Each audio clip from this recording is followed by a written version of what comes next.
Hello everyone. तो देखो आज हम लोग एटॉमिक स्ट्रक्चर पढ़ेंगे। ठीक है, अपन ने discovery of electron, proton, neutron पढ़ा था। उसके बाद अपन अब मॉडल्स ऑफ एटम से स्टार्ट करेंगे। ठीक है, तो सबसे पहला जो अपने पास आता है वो सबसे पहला मॉडल अपने पास था जे थॉमसन मॉडल। इसी को अपन थॉमसन मॉडल ऑफ एटम भी बोलते हैं। थॉमसन मॉडल ऑफ एटम देखो क्या बोलता है। जे थॉमसन ने क्या किया, देखो जे थॉमसन ने जैसे इलेक्ट्रॉन की डिस्कवरी की तो उनको लगा कि एटम जो है ना उसके अंदर नेगेटिव चार्ज इलेक्ट्रॉन के फॉर्म में है। अब देखो उनको ये पता लगाना था कि एटम जो है ना उसका मॉडल कैसा होगा। तो उन्होंने क्या बोला, उन्होंने सिंपल ये बोला कि देखो एटम जो है ना उसमें नेगेटिव चार्ज तो है इलेक्ट्रॉन के फॉर्म में, मतलब एटम जो है ना वो एक सॉलिड स्फीयर है। सॉलिड स्फीयर मतलब वो अंदर से भरा हुआ है। ठीक है, तो एटम एक सॉलिड स्फीयर है। ऐसे ये एटम है, ये एक सॉलिड स्फीयर है, इसके अंदर पॉजिटिव चार्ज यूनिफॉर्मली डिस्ट्रीब्यूटेड। इस एटम के अंदर जो पॉजिटिव चार्ज है वो क्या है, वो यूनिफॉर्मली डिस्ट्रीब्यूटेड, मतलब पूरी तरह से उसके अंदर फैला हुआ है, यूनिफॉर्मली डिस्ट्रीब्यूटेड। और नेगेटिव चार्ज जो है, नेगेटिव चार्ज वो एम्बेडेड है इलेक्ट्रॉन्स की फॉर्म में। इलेक्ट्रॉन्स की फॉर्म में कहीं कहीं पे दसा हुआ है ऐसे, मतलब नेगेटिव चार्ज को तो उन्होंने बोल दिया पार्टिकल, और पॉजिटिव चार्ज पूरे पे फैला हुआ है। जैसे अपन फिजिक्स में पढ़ते हैं ना कि एक डिस्क है उसके ऊपर पॉजिटिव चार्ज फैला हुआ है, स्फीयर पे पॉजिटिव चार्ज फैला हुआ है, वैसे उन्होंने क्या बोला कि पॉजिटिव चार्ज पूरे एटम के अंदर सॉलिड फॉर्म में फैला हुआ है, और नेगेटिव चार्ज कहीं कहीं पे इलेक्ट्रॉन्स की फॉर्म में दसा हुआ है।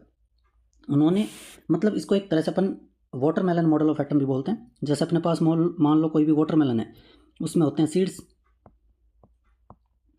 और एक होता है रेड पार्ट।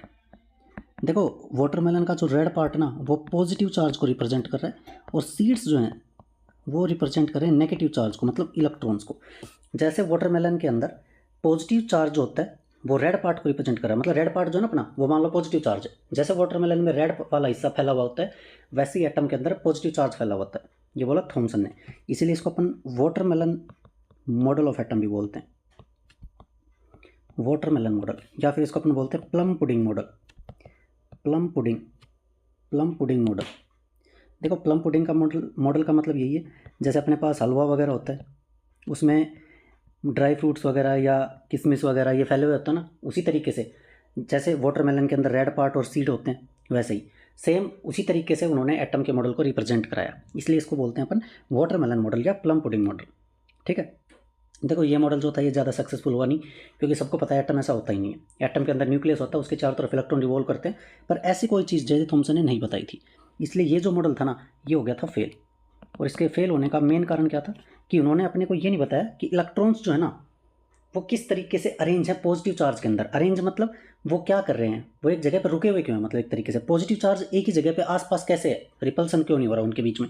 या फिर उन्होंने ये नहीं बताया कि एटम के अंदर न्यूक्लियस होता है, न्यूक्लियस के बारे में उन्होंने बताया नहीं था। तो उन्होंने पहली चीज़ तो न्यूक्लियस के बारे में नहीं बताया, जो कि उनको पता ही नहीं था क्योंकि उन्होंने एक्सपेरिमेंट ही नहीं किया। दूसरी चीज़, जो रदरफोर्ड ने एक एक्सपेरिमेंट किया, Rutherford gold foil experiment, Rutherford gold foil experiment, इस एक्सपेरिमेंट को ये वेरीफाई नहीं कर पाया ये वाला मॉडल। तो जे थॉमसन मॉडल जो था ना वो कम्प्लीटली फेल हो गया था। ठीक है, इसके बाद रदरफोर्ड ने क्या किया, रदरफोर्ड ने देखो जैसे जे थॉमसन ने बताया कि देखो एटम के अंदर ना पॉजिटिव चार्ज यूनिफॉर्मली फैला हुआ है और इलेक्ट्रॉन्स कहीं कहीं पे दसे हुए हैं। तो जे थॉमसन ने क्या किया, जे थॉमसन ने उस एक्सपेरिमेंट को, मतलब अपना जो गोल्ड फॉइल एक्सपेरिमेंट था उस एक्सपेरिमेंट को करके ये बताया कि देखो एटम जो होता है ना उसमें न्यूक्लियस होता है। कैसे किया वो एक्सपेरिमेंट वो बताता हूँ आपको। देखो इंपॉर्टेंट एक्सपेरिमेंट है और उससे क्वेश्चन आता ही आता है, रदरफोर्ड्स गोल्ड फॉइल एक्सपेरिमेंट। इसी को अपन बोलते हैं रदरफोर्ड्स अल्फा रे स्कैटरिंग एक्सपेरिमेंट। ठीक है, तो रदरफोर्ड का गोल्ड फॉइल जो एक्सपेरिमेंट है उसमें क्या किया उन्होंने सबसे पहले क्या किया, देखो एक गोल्ड की पतली सी फॉइल ली, ये है गोल्ड की फॉइल। देखो गोल्ड की फॉइल उन्होंने इसलिए ली क्योंकि गोल्ड जो होता है ना वो हाईएस्ट मेलिएबल होता है, मतलब उसकी बहुत ही पतली सीट बना सकते हैं अपन गोल्ड की। तो जितनी पतली सीट होगी उसमें उतनी कम एटम्स होंगे एक लाइन के अंदर, और जितने कम एटम होंगे उतना बढ़िया एक्सपेरिमेंट होगा। उन्होंने क्या किया, इसके अंदर अल्फा पार्टिकल्स को बम्बार्ड किया। अल्फा पार्टिकल एक्चुअल में क्या होते हैं, हीलियम न्यूक्लियस। देखो अल्फा पार्टिकल में होते हैं 2 प्रोटॉन 2 न्यूट्रॉन, और यही चीज़ एक्चुअल में हीलियम के न्यूक्लियस के अंदर होती है, इसलिए अल्फा पार्टिकल को हीलियम न्यूक्लियस बोल देते हैं अपन। जैसे H+ को अपन प्रोटॉन बोलते हैं सेम ऐसे ही। ठीक है। तो अल्फा पार्टिकल्स को जब बॉम्बार्ड किया तो देखो, अगर मैं इस गोल्ड फॉइल को थोड़ा जूम कर दूं, मतलब एक एटम को शो करूं अगर मैं केवल, तो देखो होना क्या चाहिए था, जे थॉमसन ने ये बोला था कि एटम जो होता है ना उसके अंदर पॉजिटिव चार्ज पूरे एटम के अंदर फैला होता है। देखो इसके अंदर 2 प्रोटॉन है, मतलब अल्फा पार्टिकल भी पॉजिटिवली चार्ज होंगे। अगर इस पूरे पे प्लस था तो इधर से भी प्लस आएगा, तो इस प्लस को इस अंदर वाले प्लस से रिपल्सन फील होगा, मतलब ये एटम के पास ही नहीं जाना चाहिए अल्फा पार्टिकल। लेकिन एक्चुअल में क्या हुआ, ज़्यादातर अल्फा पार्टिकल जो थे ना वो बिल्कुल स्ट्रेट निकल गए, ज़्यादातर अल्फा पार्टिकल स्ट्रेट निकल गए बिना किसी डेविएशन के, कोई भी डेविएशन फील नहीं हुआ, सीधे निकल गए। बहुत कम अल्फा पार्टिकल ऐसे थे जो अपने रास्ते से भटक गए, मतलब जिधर जा रहे थे 90 डिग्री से छोटे एंगल पर भटक गए। देखो ये जो एंगल था ये 90 डिग्री से कम एंगल है, तो इस एंगल से भटक गए। बहुत ही उससे भी कम अल्फा पार्टिकल ऐसे थे जो 90 डिग्री से बड़े कोण से भटक गए। और लगभग 10 या 20 हज़ार में से एक अल्फा पार्टिकल ऐसा था जो जिस रास्ते से गया उसी रास्ते से, मतलब 180 डिग्री पे वापस आ गया एग्जैक्ट। देखो यहाँ से क्लियर दिख रहा है कि जितने भी पॉजिटिव अल्फा पार्टिकल्स है ना, इन सबको प्रतिकर्षण मतलब रिपल्सन यहाँ से फील हो रहा है।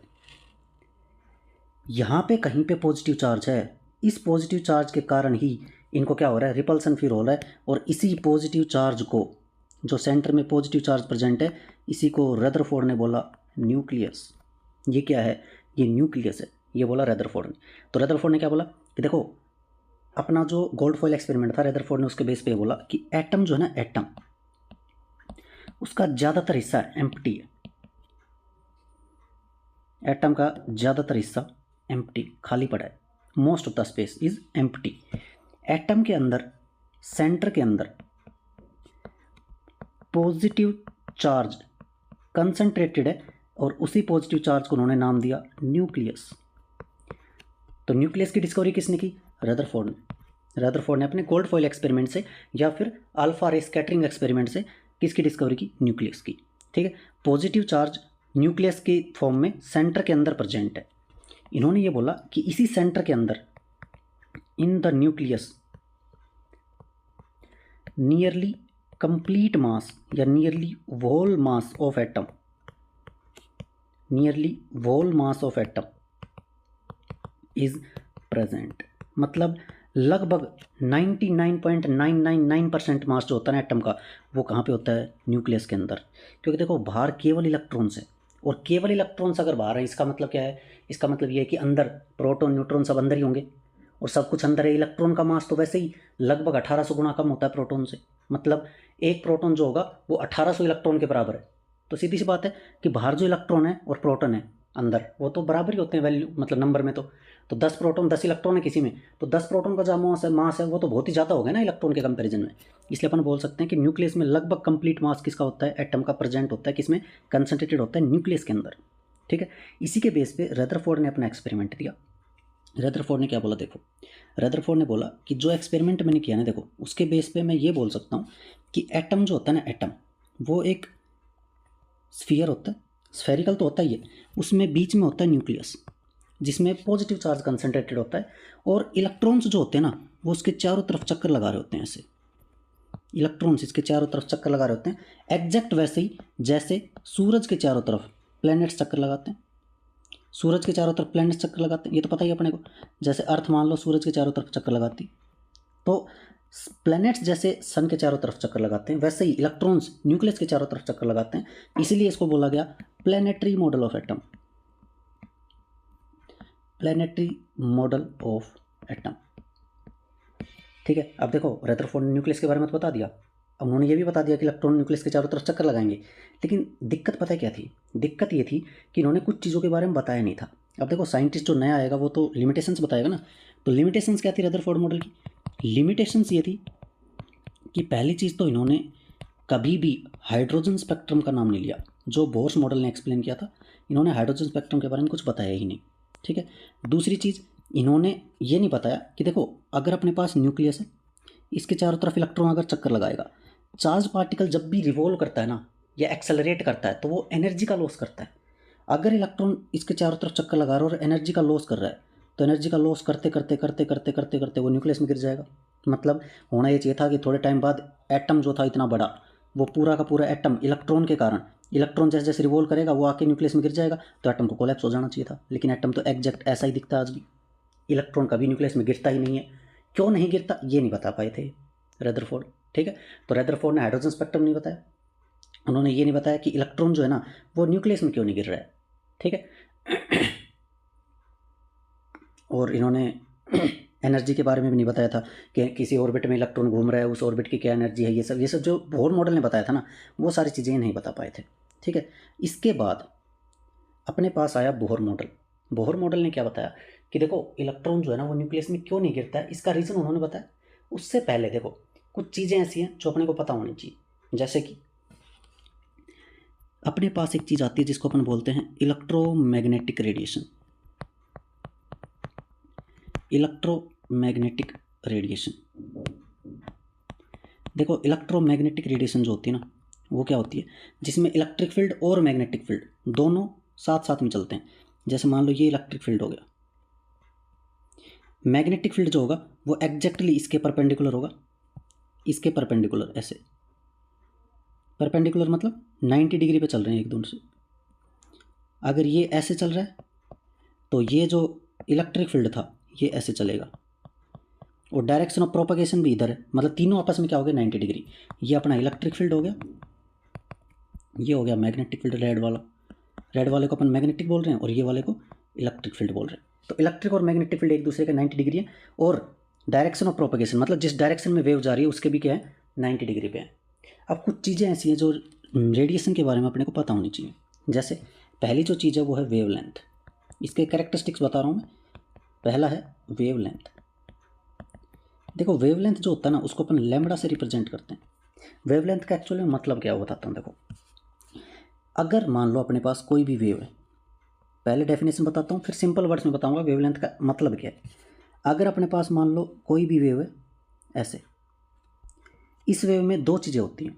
दो चीज़ें क्या होती हैं, एक चीज़ होती है क्रेस्ट, जो अपर पार्ट होता है ना उसको अपन बोलते हैं क्रेस्ट, ये वाला इसको अपन बोलते हैं क्रेस्ट, सबसे हाईएस्ट पॉइंट।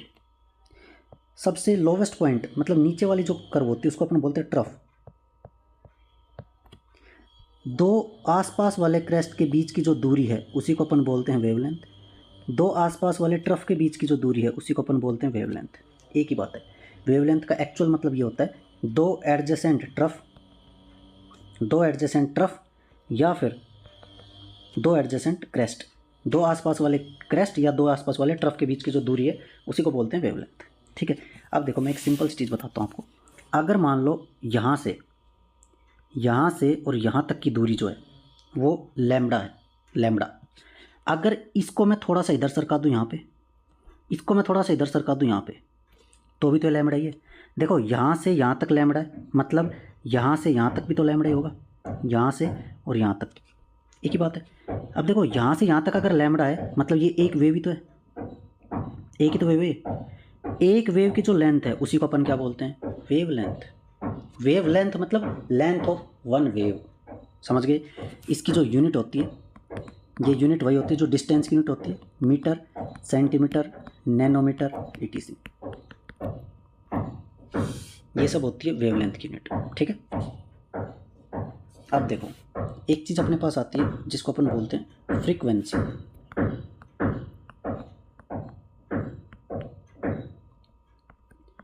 फ्रीक्वेंसी को अपन न्यू से डिनोट करते हैं। फ्रीक्वेंसी का मतलब ये होता है नंबर ऑफ वेव्स एक पॉइंट से पास कर रही हैं एक सेकेंड के अंदर। देखो मान लो ये एक पॉइंट था अपने पास, इस पॉइंट से अपने को इन दो वेव्स को पास कराना है, एक ये वाली वेव और एक ये वाली वेव। इस पॉइंट से एक सेकंड में देखो मान लेते हैं ये एक सेकंड में यहाँ से यहाँ तक एक वेव निकल जाती है इससे पार, मतलब इसकी फ्रीक्वेंसी हो गई कितनी 1 वेव पर सेकंड।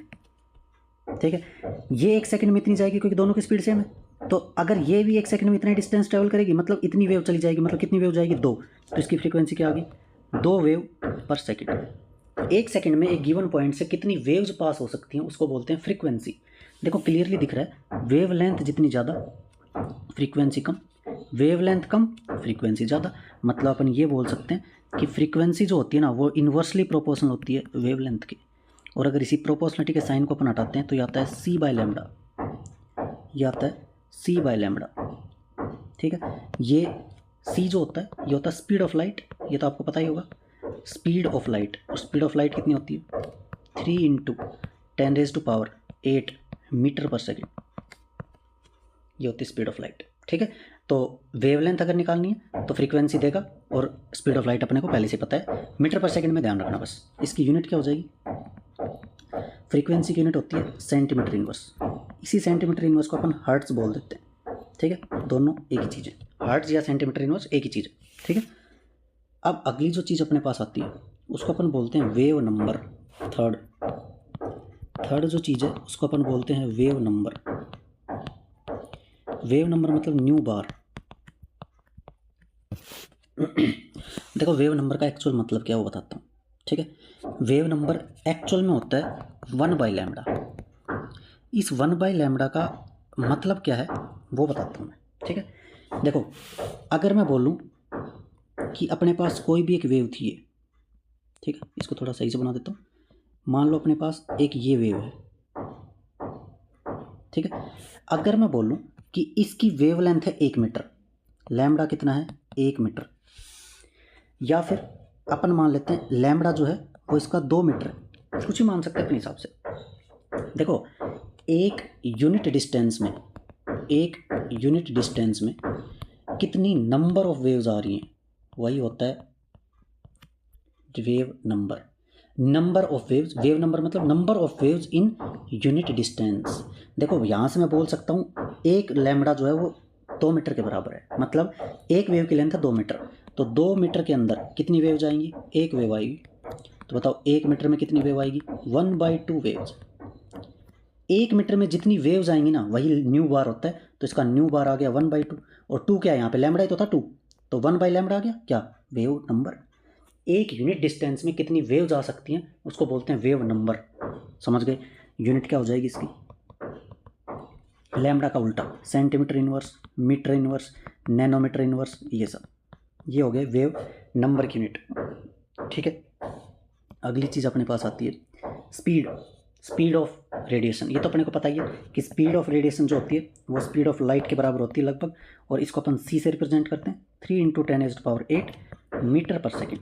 ठीक है, अपन स्पीड ऑफ रेडिएशन को वी से भी रिप्रेजेंट कर सकते हैं, लेकिन स्पीड जो होगी वो लाइट की स्पीड के बराबर ही मानेंगे अपन, 3 × 10⁸ मीटर पर सेकेंड। ठीक है, अब देखो सबसे मेन चीज़ जो आती है ना वो आती है एनर्जी। देखो एनर्जी के लिए अपने को पता होना चाहिए Planck's quantum theory. Planck's quantum theory क्या बोलती है? देखो प्लैंक ने एक सिंपल चीज़ बोली कि लाइट जब ट्रैवल करती ना तो लाइट ऐसे धागे की तरह ट्रैवल नहीं करती कि अपने को 10 जूल चाहिए, 10 जूल जितना तक आए वो आगे 10 जूल का अपने धागा काटा और काम ये ले लिया, ऐसे नहीं होता है। लाइट जो चलती है ना वो चलती है फोटोन की फॉर्म में। ऐसे लाइट में छोटे छोटे फोटोन्स होते हैं जो एक लाइन में ट्रैवल करते हैं, और एक फोटोन जो होता है ना उसकी जो एनर्जी होती है, एक फोटोन की एनर्जी मान लेते हैं अपन 1 जूल है, या फिर अपन मान लेते हैं एक फोटोन की एनर्जी जो है वो 10 जूल है।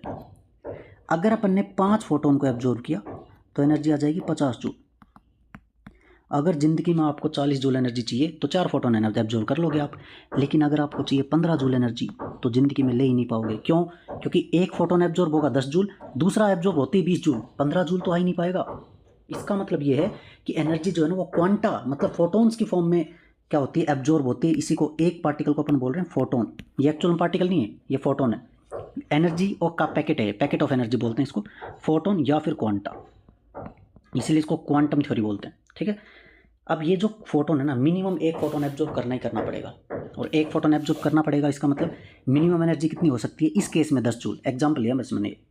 तो देखो सबसे पहली चीज़ प्लैंक्स क्वांटम थ्योरी के अकॉर्डिंग कम से कम एक फोटोन एब्जॉर्ब करना ही पड़ेगा, और एनर्जी जो होगी ना एनर्जी ऑफ फोटोन ये डायरेक्टली प्रोपोर्शनल होगी फ्रीक्वेंसी ऑफ फोटोन के। मतलब अगर अपन प्रोपोर्शनलिटी का साइन हटाते हैं तो यहाँ पे आता है एच जो होता है ना उसी को अपन बोलते हैं प्लैंक्स कांस्टेंट। ये जो एच है ये होता है प्लैंक्स कांस्टेंट।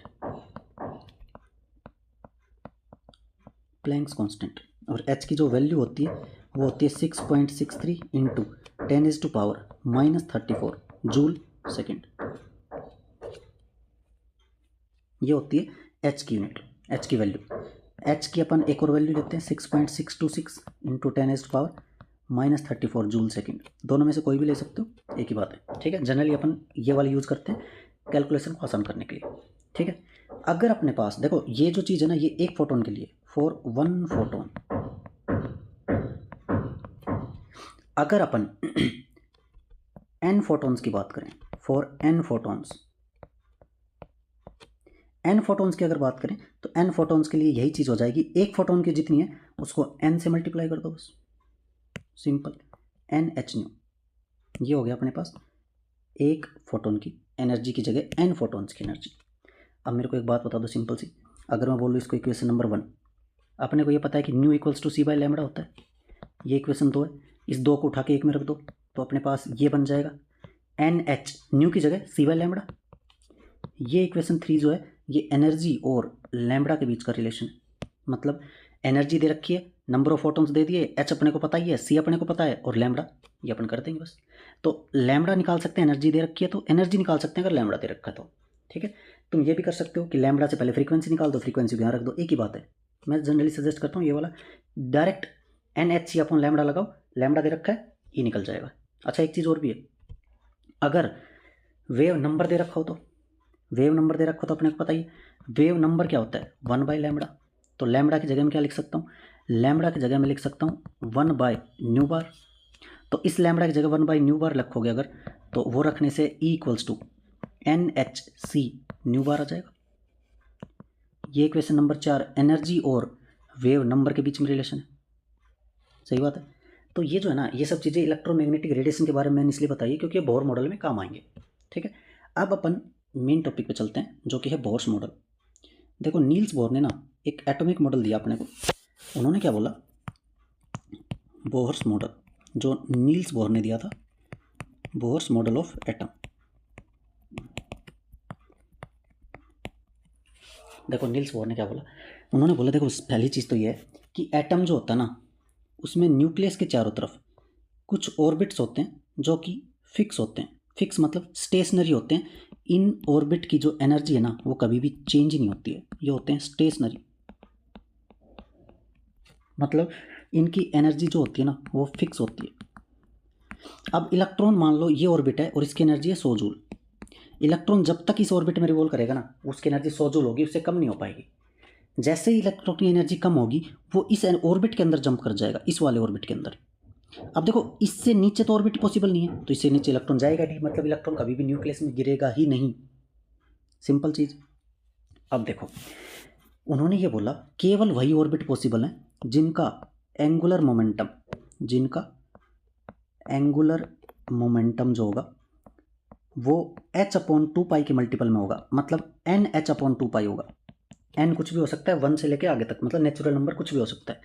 जिनका जिस भी ऑर्बिटल का एंगुलर मोमेंटम NH/2π होगा, मतलब h/2π के मल्टीपल में होगा, वही ऑर्बिट पॉसिबल हैं। पहला जो ऑर्बिट होगा फर्स्ट ऑर्बिट, मतलब n = 1, तो फर्स्ट ऑर्बिट जो होगा उसका जो एंगुलर मोमेंटम होगा, उसका एंगुलर मोमेंटम हो जाएगा कितना, h/2π। अगर अपन सेकंड ऑर्बिट की बात करें तो सेकंड ऑर्बिट का जो एंगुलर मोमेंटम होगा, ये सेकंड ऑर्बिट का एंगुलर मोमेंटम ये हो जाएगा 2h/2π, मतलब h/π के बराबर। देखो h/2π का मल्टीपल आ रहा है, यहाँ पे 1 था, यहाँ पे 2 है, अगले में 3 हो जाएगा, मतलब 1.5 h/2π। ऐसा कोई ऑर्बिट पॉसिबल ही नहीं है, मतलब पहला ऑर्बिट और दूसरे ऑर्बिट के बीच में कोई ऑर्बिटल नहीं है, मतलब ये पहला ऑर्बिट ये दूसरा ऑर्बिट, इसके बीच में कोई ऑर्बिट ही नहीं है। मतलब इलेक्ट्रॉन अगर यहाँ रिवॉल्व कर रहा है, एनर्जी कम होगी तो ऐसा नहीं कि वो यहाँ रिवॉल्व करके न्यूक्लियस में गिरने की कोशिश करेगा, कर ही नहीं सकता क्योंकि बीच में ऑर्बिट ही नहीं है ना भाई साहब।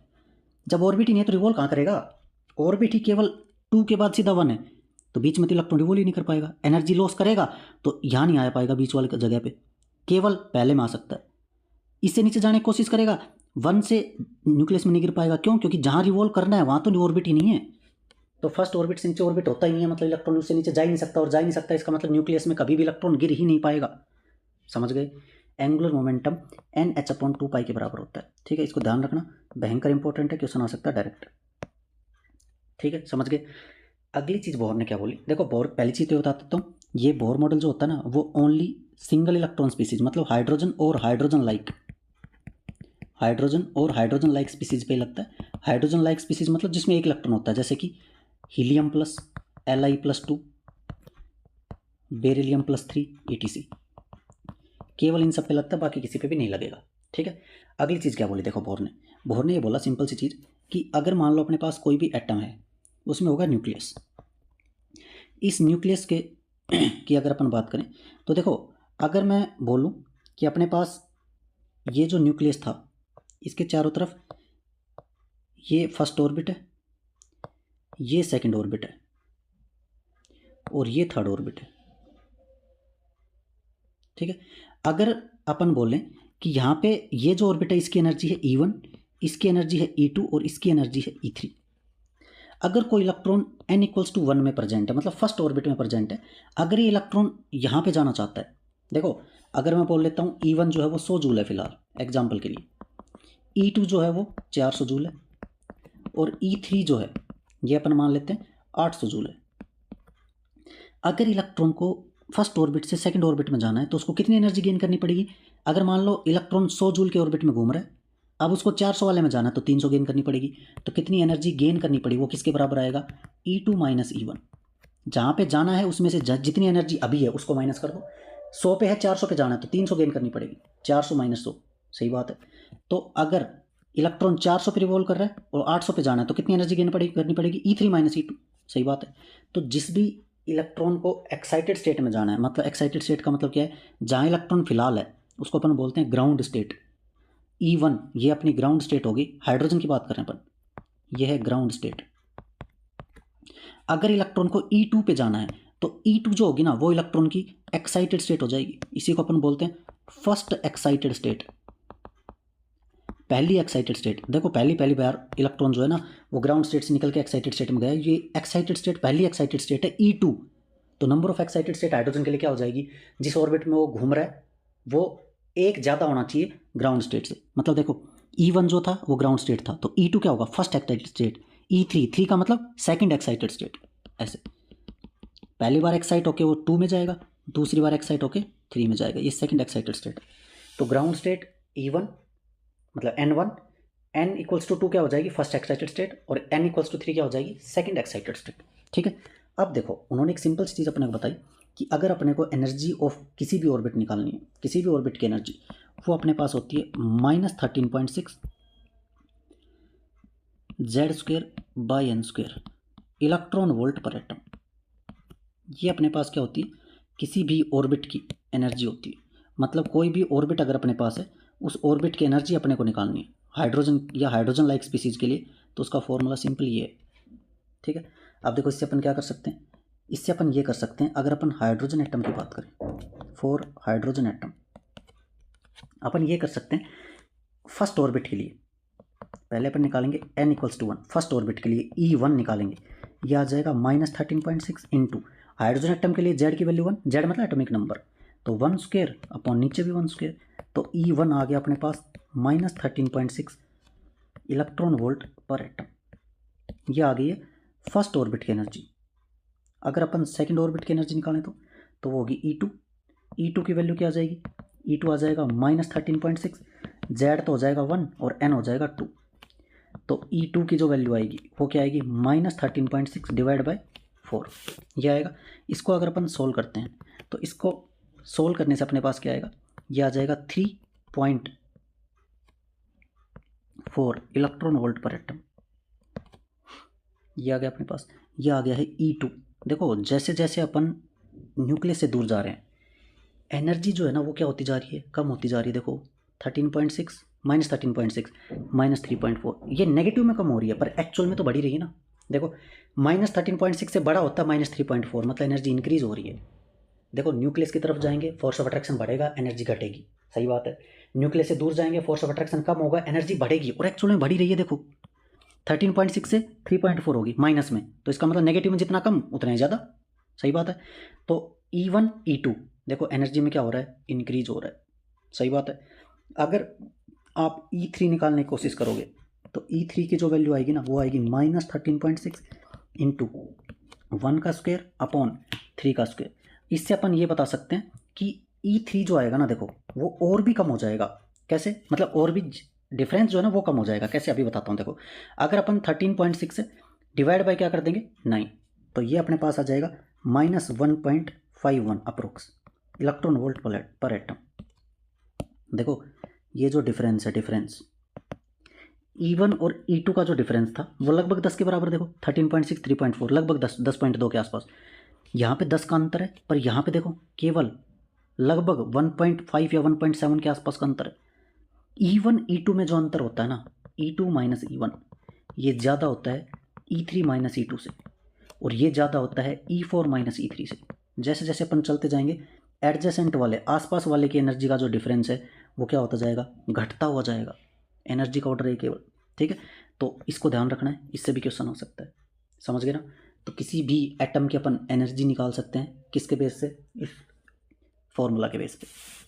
दूसरी चीज़ उन्होंने क्या बोली, उन्होंने एक चीज़ और बोली कि रेडियस ऑफ एटम जो होगा, रेडियस ऑफ कोई भी ऑर्बिट, वो होगा 0.53 n²/z एंगस्ट्रॉम।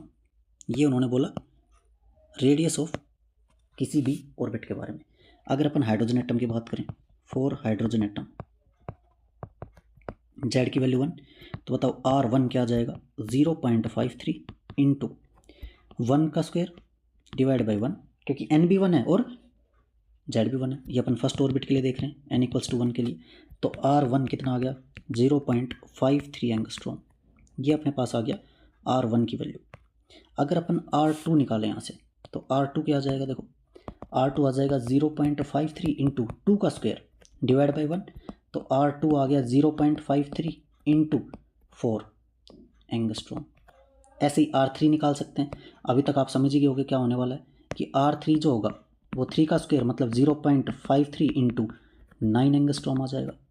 मतलब ये है सिंपल सा कि अगर अपन हाइड्रोजन एटम के लिए R1 ratio R2 ratio R3 ratio R4 कुछ भी निकालें, तो R1 0.53 रेशियो 0.53 इंटू 2 का स्क्वायर रेशियो 0.53 इंटू 3 का स्क्वायर रेशियो 0.53 इंटू 4 का स्क्वायर, तो ये आ जाएगा 1:4:9:16। ये अपने पास क्या आएगा, ये रेशियो आ जाएगा रेडियस का हाइड्रोजन एटम के लिए, ठीक है। तो ये रेशियो निकाल सकते हैं। ये आप याद रखने की जरूरत नहीं है, सिंपली निकाल भी सकते हो सोल्व करके, बस टाइम बचाने के तरीके हैं, बस और कुछ नहीं है, ठीक है। तो ये रेडियस का फॉर्मूला है। वो किसका फॉर्मूला था, एनर्जी का फॉर्मूला। ऐसे ही अपने पास होता है वेलोसिटी का फॉर्मूला। किसी भी ऑर्बिट में इलेक्ट्रॉन रिवॉल्व कर रहा है, उसकी वेलोसिटी निकालनी है, तो हो जाएगा 2.188 इंटू 10⁶ Z/n मीटर पर सेकेंड। ये होती है वेलोसिटी की वैल्यू। सेम वही चीज़ है, जेड की वैल्यू पुट करेंगे, एन की वैल्यू पुट करेंगे और वेलोसिटी निकल के आ जाएगी, ठीक है। देखो मैंने एक सिंपल सी चीज़ देखी है, इसको याद करने के लिए अगर आपको सही लगे तो उस तरीके से याद कर लेना, बाकी कोई दिक्कत नहीं, आप वैसे भी याद रख सकते हो जैसा आपका मन करे। सबसे पहली चीज़ रेडियस, वेलोसिटी और एनर्जी, इनके जो फॉर्मूले होते हैं ना, इसमें अपन आगे की वैल्यू तो याद कर लेते हैं, 0.53 2.188 या 13.6 माइनस का, वो सब याद हो जाता है। n² जेड किस में आएगा, जेड एन किस में आएगा, Z²/n² किस में आएगा, दिक्कत उसमें आती है। तो उसको याद करने का एक सिंपल सा तरीका है, इसमें होता है n²/z, इसमें होता है Z/n और इसमें होता है Z²/n²। देखो याद कैसे रखना है, याद ऐसे रखना है RVE, इसको मैं बोल सकता हूँ रवि, RVE रवि। n²/z इसको मैं बोल सकता हूँ न और ज। देखो n आ रहा है और z आ रहा है, मतलब न और ज आ रहा है, स्क्वेयर जहाँ पे आ जाए वहाँ आ की मात्रा लगा दो, तो ये हो गया नाज, ये हो गया जन, यहाँ पे हो जाएगा जाना। तो इसको याद कर रख सकते हो रवि नाज जन जाना, ऐसे। बाकी आपकी मर्जी, आप कैसे भी याद रखना चाहें वैसे रख सकते हैं, ठीक है, कोई दिक्कत वाली बात नहीं है, सिंपल। अब देखो एक और इम्पोर्टेंट चीज़ आती है जो बोहर ने अपने को बताया, वो जो चीज़ है उसको अपन बोलते हैं हाइड्रोजन स्पेक्ट्रम। इसको अपन बोलते हैं हाइड्रोजन स्पेक्ट्रम। देखो हाइड्रोजन स्पेक्ट्रम में एक्चुअल में क्या होता है हाइड्रोजन स्पेक्ट्रम जो है ना, वो पहली बात तो नील्स बोहर ने अपने को ये बोला कि देखो हाइड्रोजन एटम जो होता है ना, उसमें बहुत सारे एक क्या होते हैं, एनर्जी लेवल्स होते हैं। मतलब इलेक्ट्रॉन n = 1 पे रिवॉल्व कर रहा है, इसका मतलब नहीं है कि n = 2 होगा ही नहीं उसके अंदर, होगा, बिल्कुल होगा। कैसे होगा वो बताता हूँ। देखो नील्स बोहर ने बोला कि अगर मान लो अपने पास कोई भी हाइड्रोजन एटम है जिसमें n = 1 है यहाँ पे, ठीक है, इसको मैं नेक्स्ट पेज पे ले लेता हूँ ताकि थोड़ा क्लियर दिखे। देखो उन्होंने क्या बोला, अगर मान लो यहाँ पे कहीं पे n इक्वल्स टू 1 है, ये है n equals to 1 first orbit hydrogen का, ठीक है, मतलब ग्राउंड स्टेट। यहाँ पे कहीं पे n इक्वल्स टू 2 होगा, ये है n इक्वल्स टू 2। देखो n इक्वल्स टू 1 और n इक्वल्स टू 2 में एनर्जी का जो डिफरेंस होगा वो ज़्यादा होगा n इक्वल्स टू 3 के कंपेरिजन में, सही बात है। n इक्वल्स टू 4 जो होगा वो और भी पास आ जाएगा, n इक्वल्स टू 5 जो होगा वो और पास आएगा, n इक्वल्स टू 6 जो होगा वो भी और भी पास आ जाएगा, और n इक्वल्स टू 7 और भी पास। ये डिस्टेंस नहीं है, पहली चीज़ ये है, ये रेडियस का ऑर्डर नहीं है, ये एनर्जी का ऑर्डर है। ऐसे ही करते करते मान लो यहाँ पे इनफाइनाइट आ गया, n इक्वल्स टू इनफाइनाइट, जहाँ पे एनर्जी जीरो हो जाती है उसको बोलते हैं इनफाइनाइट, ठीक है। अब देखो इससे क्या होगा, इससे नील्स बोर ने अपने को ये समझाया कि अगर ये सब अपने पास है तो होगा क्या, अगर इलेक्ट्रॉन, देखो इलेक्ट्रॉन ग्राउंड स्टेट से एक्साइटेड स्टेट में गया, अब हमेशा तो एक्साइटेड स्टेट में रह नहीं सकता ना, उसको वापस तो आना ही पड़ेगा कभी ना कभी।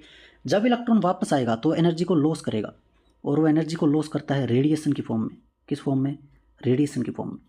रेडिएशन की फॉर्म में जब एनर्जी को लॉस करता है तो रेडिएशन कौन सी होगी, इस बेस पे डिपेंड करेगा कि हाइड्रोजन स्पेक्ट्रम कैसा है। देखो इलेक्ट्रॉन कहीं से भी वापस आए, कहीं से भी, लेकिन वो आ रहा है कहाँ पे, n इक्वल्स टू 1 में। कहीं से भी आए, फर्स्ट ऑर्बिट में आ रहा है, 2 से भी आ सकता है, 3 से भी आ सकता है, या फिर 4 से भी आ सकता है, n इक्वल्स टू 4 से भी आ सकता है, n इक्वल्स टू 5 से भी आ सकता है, n इक्वल्स टू 6 से भी आ सकता है, 7 से भी आ सकता है, या फिर हो सकता है कि वो इनफाइनाइट से आ रहा हो। देखो इलेक्ट्रॉन कहीं से भी आए, अगर वो n इक्वल्स टू 1 में आ रहा है, उसी को अपन बोलते हैं लाइमन सीरीज। क्या बोलते हैं, लाइमन सीरीज। अगर इलेक्ट्रॉन कहीं से भी वापस आए, हाईएस्ट स्टेट से लोअर में आ रहा है, लेकिन वो 3 से 2 पे आ रहा है, मतलब कहीं से भी आए लेकिन 2 पे आ रहा है, 3 से आए या फिर 4 से आए या फिर 5 से आए या फिर 6 से आए, 7 से आए या फिर इनफाइनाइट से आए। अगर कहीं से भी आए लेकिन n इक्वल्स टू 2 में आके रुक रहा है इलेक्ट्रॉन, उसको बोलते हैं बामर सीरीज, बामर श्रेणी। अगर इलेक्ट्रॉन कहीं से भी वापस आए लेकिन वो 3 पे आ रहा है, कहीं से भी 4 से 5 से 6 से 7 से 8 से 9 से 10 से इनफाइनाइट से कहीं से भी आए, लेकिन वो n इक्वल्स टू 3 में आके रुक रहा है, इसको अपन बोलते हैं पास्टन सीरीज। क्या बोलते हैं, पास्टन सीरीज। अगर इलेक्ट्रॉन n इक्वल्स टू 4 में आके रुक रहा है, 5 से 6 से 7 से 8 से या फिर इनफाइनाइट से, इसको अपन बोलते हैं ब्रैकेट सीरीज, ब्रैकेट सीरीज। अगर इलेक्ट्रॉन्स n इक्वल्स टू 5 में आके रुक रहा है, चाहे वो कहीं से भी आए, उसको अपन बोलते हैं फंड सीरीज, फंड सीरीज। अगर इलेक्ट्रॉन n इक्वल्स टू 6 में आके रुक रहा है, उसको अपन बोलते हैं Humphrey series, Humphrey series, Humphrey श्रेणी। देखो होता क्या है, जब भी इलेक्ट्रॉन n इक्वल्स टू 2 से 1 में आएगा, इसको अपन बोलते हैं first line of Lyman series. Lyman श्रेणी की पहली लाइन है। अगर इलेक्ट्रॉन इनफाइनाइट से 1 पे आ रहा है, देखो इनफाइनाइट से ऊपर तो कुछ होता ही नहीं है, मतलब ये पहली लाइन थी, ये आखिरी लाइन है, इसको अपन बोलते हैं लास्ट लाइन या फिर लिमिटिंग लाइन, सीमांत रेखा, limiting line of Lyman series. देखो हर श्रेणी की फर्स्ट लाइन, हर सीरीज की फर्स्ट लाइन और लिमिटिंग लाइन अलग अलग होती है। जैसे लाइमन के लिए फर्स्ट लाइन कौन सी है, 2 से 1, लास्ट लाइन कौन सी है, इनफाइनाइट से 1। बामर के लिए फर्स्ट क्या होगी, 3 से 2, इनफाइनाइट वाली क्या, लिमिटिंग वाली क्या होगी, इनफाइनाइट से 2। तो कहाँ पे इलेक्ट्रॉन आके रुक रहा है ना, उस पर डिपेंड करेगा कौन सी श्रेणी है, कहाँ से आ रहा है उस पर फर्क नहीं पड़ता है। इलेक्ट्रॉन 4 से आए लेकिन आके 2 पे रुक गया तो बामर है, 4 से आया और 1 पे रुका तो लाइमन है। समझ गए, सिंपल चीज़। अब देखो अगर इलेक्ट्रॉन्स जहाँ पे आके रुक रहे हैं उसके बेस पे अपन ये बोल रहे हैं, तो एक सिंपल सी चीज़ है, अगर अपने को ये पता लगाना हो कि इलेक्ट्रॉन जब यहाँ से यहाँ आएगा तो कितनी एनर्जी का लॉस करेगा, तो उसके लिए एक सिंपल सा फॉर्मूला है। वो जो फॉर्मूला है वो क्या है, वो फॉर्मूला है ये E इक्वल्स टू, या फिर अपन डायरेक्ट लिख देते हैं न्यू बार वाला formula, nu bar equals to R Z square 1/n1 square minus 1/n2 square. देखो इसका डेरिवेशन मैं करवा नहीं रहा हूँ क्योंकि ज़्यादा कुछ खास इंपॉर्टेंट है नहीं, अपन इसी से क्वेश्चन कर सकते हैं। बस ये ध्यान रखना है कि n1 जो होता है ना वो लोअर एनर्जी स्टेट है, लोअर एनर्जी स्टेट, मतलब सबसे छोटा वाला अगर वो बोले 4 से 3 पे आ रहा है तो 3 जो है ना 3 वो कम है 4 से, तो छोटी वाली जो वैल्यू है ना ऑर्बिट की वही क्या है n1। n2 क्या है, n2 है हाइयर एनर्जी स्टेट। ऑर्बिट की जो बड़ी वाली वैल्यू है वो n2 है, छोटी वाली वैल्यू जो है वो n1 है। यूज कैसे करना है सिंपली बताता हूँ। अगर मैं बोलूँ इलेक्ट्रॉन, एग्जाम्पल देखो, पहला example, electron returns from n equals to 3 to n equals to 1 in hydrogen atom, और बोले कि न्यू बार होता तो क्या आएगा, तो न्यू बार क्या करेंगे, सबसे पहले आर देखो आर क्या होता है, आर जो होता है ना उसको अपन बोलते हैं रिडबर्ग कांस्टेंट, रिडबर्ग कांस्टेंट, और आर की जो वैल्यू होती है वो होती है 109677 सेंटीमीटर इनवर्स के अंदर। ठीक है, तो क्या बोलेंगे आर, देखो आर को आर ही रखना है जब तक आखिरी स्टेप पे ना पहुंच जाए, वैल्यू नहीं रखनी है। जनरली ऐसा होता है क्वेश्चन में आर की फॉर्म में आंसर होता है तो कोई दिक्कत वाली बात नहीं है। आर नहीं होगा आंसर में तो आखिरी स्टेप में पहुंच कर आर की वैल्यू रख के मल्टीप्लाई डिवाइड कर देना, जो भी करना है। ठीक है, तो देखो ये क्या हो जाएगा, आर जेड, हाइड्रोजन के लिए जेड की वैल्यू 1 एटॉमिक नंबर 1 का स्क्वायर अपॉन एन की सबसे छोटी वैल्यू कौन सी है 1, तो यही है n1 की वैल्यू माइनस 1 अपॉन बड़ी वैल्यू का स्क्वायर। हो गया सिंपल, इसको सोल्व कर लो बस। Nu bar equals to R, यह आ गया 1 माइनस 1/9, इसको सिंपली अपन सोल्व कर लेंगे और आंसर आ जाएगा जो कि अपने पास आएगा क्या 9 माइनस 1, ये हो जाएगा 8/9। तो न्यू बार की वैल्यू आ चुकी है 8/9 R centimetre inverse. Metre inverse भी लिख सकते हो अगर आर की वैल्यू को मीटर इनवर्स में कन्वर्ट कर दो तो। ठीक है, कोई दिक्कत वाली बात नहीं है। तो ये अपने पास न्यू बार की वैल्यू आ गई है। जब इलेक्ट्रॉन 3 से 1 में आएगा, थर्ड ऑर्बिट से फर्स्ट ऑर्बिट में आएगा, तो कितना एनर्जी का वो लॉस करेगा या कितना वेव नंबर जो है ना उसमें चेंज आएगा, वो वेव नंबर की वैल्यू आ चुकी है। वो जो रेडिएशन एमिट करेगा ना वो कितना वेव नंबर होगा उस रेडिएशन का, वो आ गया है। अगर एनर्जी निकालनी हो तो एनर्जी भी निकाल सकते हैं, न्यू बार और एनर्जी में रिलेशन अपने को पता ही है। ठीक है, अगर अपन एक और एग्जाम्पल देखें, देखो एक और एग्जाम्पल देखते हैं अपन, एक और एग्जाम्पल। अगर मान low electron n equals to 5 से n इक्वल्स टू 3 में आ रहा है इन हाइड्रोजन एटम, या इस बार अपन ले लेते हैं मान लो हीलियम प्लस, इन हीलियम प्लस, तो क्या होगा, तो न्यू बार हो जाएगा r इंटू जेड, इस बार हो गया 2 हीलियम के लिए 1/3 का स्क्वायर माइनस 1/5 का स्क्वायर। तो ये अपने पास आ जाएगा r इंटू 4, ये हो गया 4r 1/9 माइनस 1/25। इसको सोल्व कर लेंगे, अपने पास क्या आ जाएगा, न्यू बार आ जाएगा। सिंपली छोटी जो वैल्यू है ना उसको n1 मानना है, n की बड़ी वैल्यू जो है उसको n2 मानना है और वैल्यू रख देनी है बस। ठीक है, r की यूनिट ध्यान रखना है और z का ध्यान रखना है, स्पेशली कि हाइड्रोजन एटम दे रखा है या कुछ और दे रखा है। कुछ और होगा तो फिर को उसका z रखना पड़ेगा, जैसे यहाँ पे अपन ने हीलियम प्लस का z रखा है। समझ गए? ठीक है, अब एक और चीज़ आती है अपने पास, एक टाइप का क्वेश्चन आता है जब वो पूछता है number of spectral lines, number of spectral lines. देखो नंबर ऑफ स्पेक्ट्रल लाइन्स का सिंपल एक फॉर्मूला है। नंबर ऑफ स्पेक्ट्रल लाइन्स का फॉर्मूला क्या है, नंबर ऑफ स्पेक्ट्रल लाइन्स, ये टोटल नंबर ऑफ लाइन्स का फॉर्मूला बता रहा हूँ मैं। Total number of spectral lines अगर वो पूछे तो इसका फॉर्मूला है n2 minus n1, n2 minus n1, n2 minus n1 plus 1 divided by 2। ये total number of spectral lines का फॉर्मूला है। जैसे कैसे लगेगा ये बताता हूँ। एग्जाम्पल देखो, भयंकर इंपॉर्टेंट है फॉर्मूला, क्वेश्चन आएगा इससे। जैसे अगर वो बोले कि नंबर ऑफ स्पेक्ट्रल लाइन्स बताओ अगर इलेक्ट्रॉन n इक्वल्स टू 4 से आ रहा है और n इक्वल्स टू 2 पे जा रहा है, तो कैसे करेंगे, देखो n इक्वल्स टू 4 से 2 पे, तो क्या बोलेंगे अपन, number of lines, total number of lines का फॉर्मूला है। तो टोटल नंबर ऑफ लाइन्स कितनी आ जाएंगी, n2 कितना है, बड़ी वाली value 4 minus 2, 4 minus 2 plus 1 divided by 2, 4 minus 2 2, जितना ये वैल्यू आई ना उसमें एक जोड़ दो, कितना 3/2, तो कितनी आई 3 लाइन्स। और देखो एक्चुअल में 3 लाइन्स ही आनी चाहिए थी। कैसे, मैं बताता हूँ कैसे। देखो ये अगर n इक्वल्स टू 4 है, ये n इक्वल्स टू 3 है और ये है n इक्वल्स टू 2, टोटल कितनी लाइन्स बन सकती हैं, 3 ही लाइन बन सकती हैं। कैसे, देखो हो सकता है वो 4 से 2 पे आ जाए, या फिर पहले 4 से 3 पे आए और फिर 3 से 2 पे आ जाए, बस ये 3 ही लाइन बन सकती है। 4 से 2 पे आने की 2 ही तो पॉसिबिलिटी है, या तो वो 4 से सीधा 2 पे आए, या फिर 4 से पहले 3 फिर 3 से 2, तो एक लाइन ये होगी, दूसरी और तीसरी, टोटल लाइन्स होगी ये कितनी, 1 2 और 3, तो 3 लाइन्स होगी अपने पास।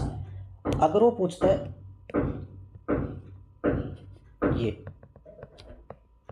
कि वो n इक्वल्स टू 4 से n इक्वल्स टू 1 पे आए, तो बताओ नंबर ऑफ लाइन्स कितनी आएगी? तो नंबर ऑफ लाइन्स आएंगी अपने पास क्या, 4 माइनस 1 प्लस 1 डिवाइडेड बाई 2, तो आ जाएगा 4 माइनस 1 मतलब 3, 3 इंटू 4, एक ऐड कर दो बस, क्योंकि यहाँ पे भी वही करना है अपने को, 4 माइनस 1 में एक ही तो ऐड किया तो वही हो जाएगा। तो अपने पास आएंगी 6 लाइन्स, 6 लाइन्स, और 6 लाइन्स ही आनी चाहिए। कैसे आनी चाहिए देखो, 6 लाइन कैसे आएंगे वो बता देता हूँ। अगर ये n इक्वल्स टू 4 था, ये n इक्वल्स टू 3 है, ये n इक्वल्स टू 2 है, और ये n इक्वल्स टू 1 है, ये 4, ये 3, ये 2 और ये 1। तो अपन क्या करेंगे देखो, लाइंस देखो कैसे आएंगे। हो सकता है कि वो 4 से सीधा 1 पे आ जाए, हो सकता है कि वो 4 से डायरेक्ट कहाँ आ जाए, 1 पे आ जाए, या फिर ये हो सकता है कि वो पहले 4 से 2 पे गया और फिर 2 से 1 पे आ गया। ये भी हो सकता है कि 4 से पहले 3 पे गया और 3 से सीधा 1 पे आ गया, या फिर 4 से 3, 3 से 2, 2 से 1। यही पॉसिबिलिटीज़ हैं बस। अब इनमें जो कॉमन है ना, एक जैसी लाइन से उनको हटा दो, क्योंकि डिफरेंट टाइप्स नहीं, अपने को एक ही टाइप की लाइन देखनी है। जैसे देखो एक टाइप की जो लाइन है उसको हटा देंगे, कैसे, ये दोनों सेम है, एक को हटा दो किसी भी एक को, ये लाइन अलग है और ये अलग है, देखो ध्यान से अलग अलग है, पर ये वाली लाइन और ये वाली लाइन सेम है, इन दोनों में से एक को हटा दो। कितनी लाइन बची, 1 2 3 4 5 6, तो 6 लाइन्स आ गई। अब देखो ऐसे भी कर सकते हो या फिर ऐसे भी कर सकते हो, मैं सजेस्ट करूँगा फॉर्मूला, क्योंकि फॉर्मूले से आसान हो जाएगा, ठीक है। बाकी दोनों चीज़ें सेम है, आप कैसे भी कर सकते हो। एक और टाइप की चीज़ आती है कि वो बोलता है number of UV lines, number of spectral lines बताओ लेकिन यूवी लाइन्स बताओ। तो उसके लिए क्या करेंगे, उसके लिए अपने को एक चीज़ पता होनी चाहिए सिंपल, जो मैं यहाँ पे बता देता हूँ आपको। देखो अपन ने जो ये लाइमन, पास्टन, ब्रैकेट ये सब देखा था, इसमें जो भी अपने पास लाइमन होता है ना, लाइमन ये होता है यूवी रीजन के अंदर, अल्ट्रावायलेट के अंदर। बामर जो होता है वो होता है विजिबल के अंदर। केवल बामर एक ऐसी लाइन है जो विजिबल होती है, मतलब जब भी इलेक्ट्रॉन कहीं से बाहर 2 पे आकर रुक रहा है तो विजिबल लाइन निकलेगी उसमें से। उसके अलावा जो भी हैं वो सब के सब इंफ्रारेड, इंफ्रारेड, इसको भी इंफ्रारेड या फिर फार इंफ्रारेड बोलते हैं। इंफ्रारेड के बिल्कुल एंड पे मिलता है ये। n equals to 1 Lyman UV, Balmer visible, बाकी सब की सब इंफ्रारेड। तो अगर वो अपने से बोले कि बताओ यूवी लाइंस कितनी होंगी, मतलब ये पूछ रहा है नंबर ऑफ लाइमन सीरीज कितनी होगी, लाइमन सीरीज की लाइंस पूछ रहा है वो कितनी होगी। तो अपन क्या करेंगे, अपन फॉर्मूला लगाएंगे n2 माइनस 1। कैसे, अभी बताता हूँ। देखो ये जो फॉर्मूला ये काम कैसे करता है ये बताता हूँ। अगर मान लो एग्जाम्पल देखें अपन, इलेक्ट्रॉन जो है ना वो n इक्वल्स टू 4 से n इक्वल्स टू 1 पे आ रहा है।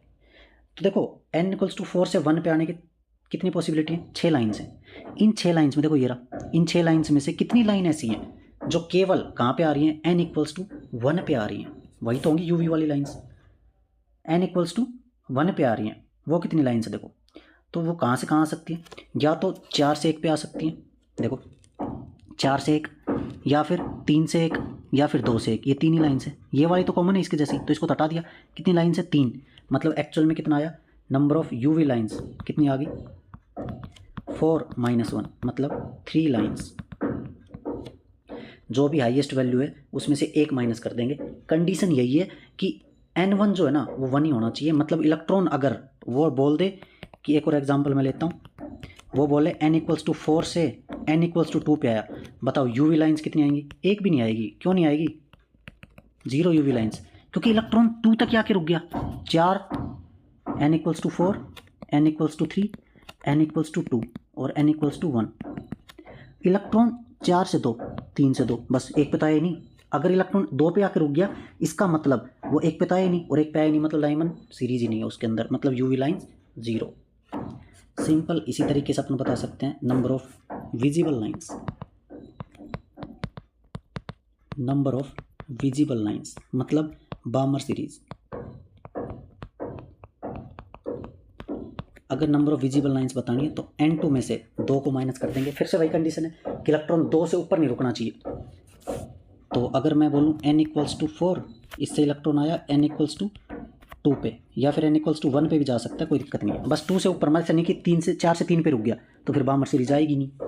तो 4 से जब 2 पे आएगा तो 2 पॉसिबिलिटी है, या तो 4 से 2 या फिर 4 से 3 और 3 से 2। लेकिन बामर वाली कौन सी, केवल ये 2 लाइन्स। जब 2 पे आके रुकेगा तो कितनी आ गई, 2 लाइन्स आ गई। तो नंबर ऑफ विजिबल लाइन्स भी निकाल सकते हैं अपन। सही बात है। एक जो आता है वो आता है नंबर ऑफ IR लाइन्स।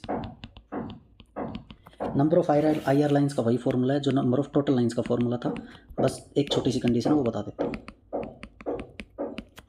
ये फॉर्मूला था, फ़र्क इतना सा है बस कि अगर मान लो इलेक्ट्रॉन कहीं से भी आए, मान लो n इक्वल्स टू 6 से आ रहा है, 6 से 5, 5 से 4,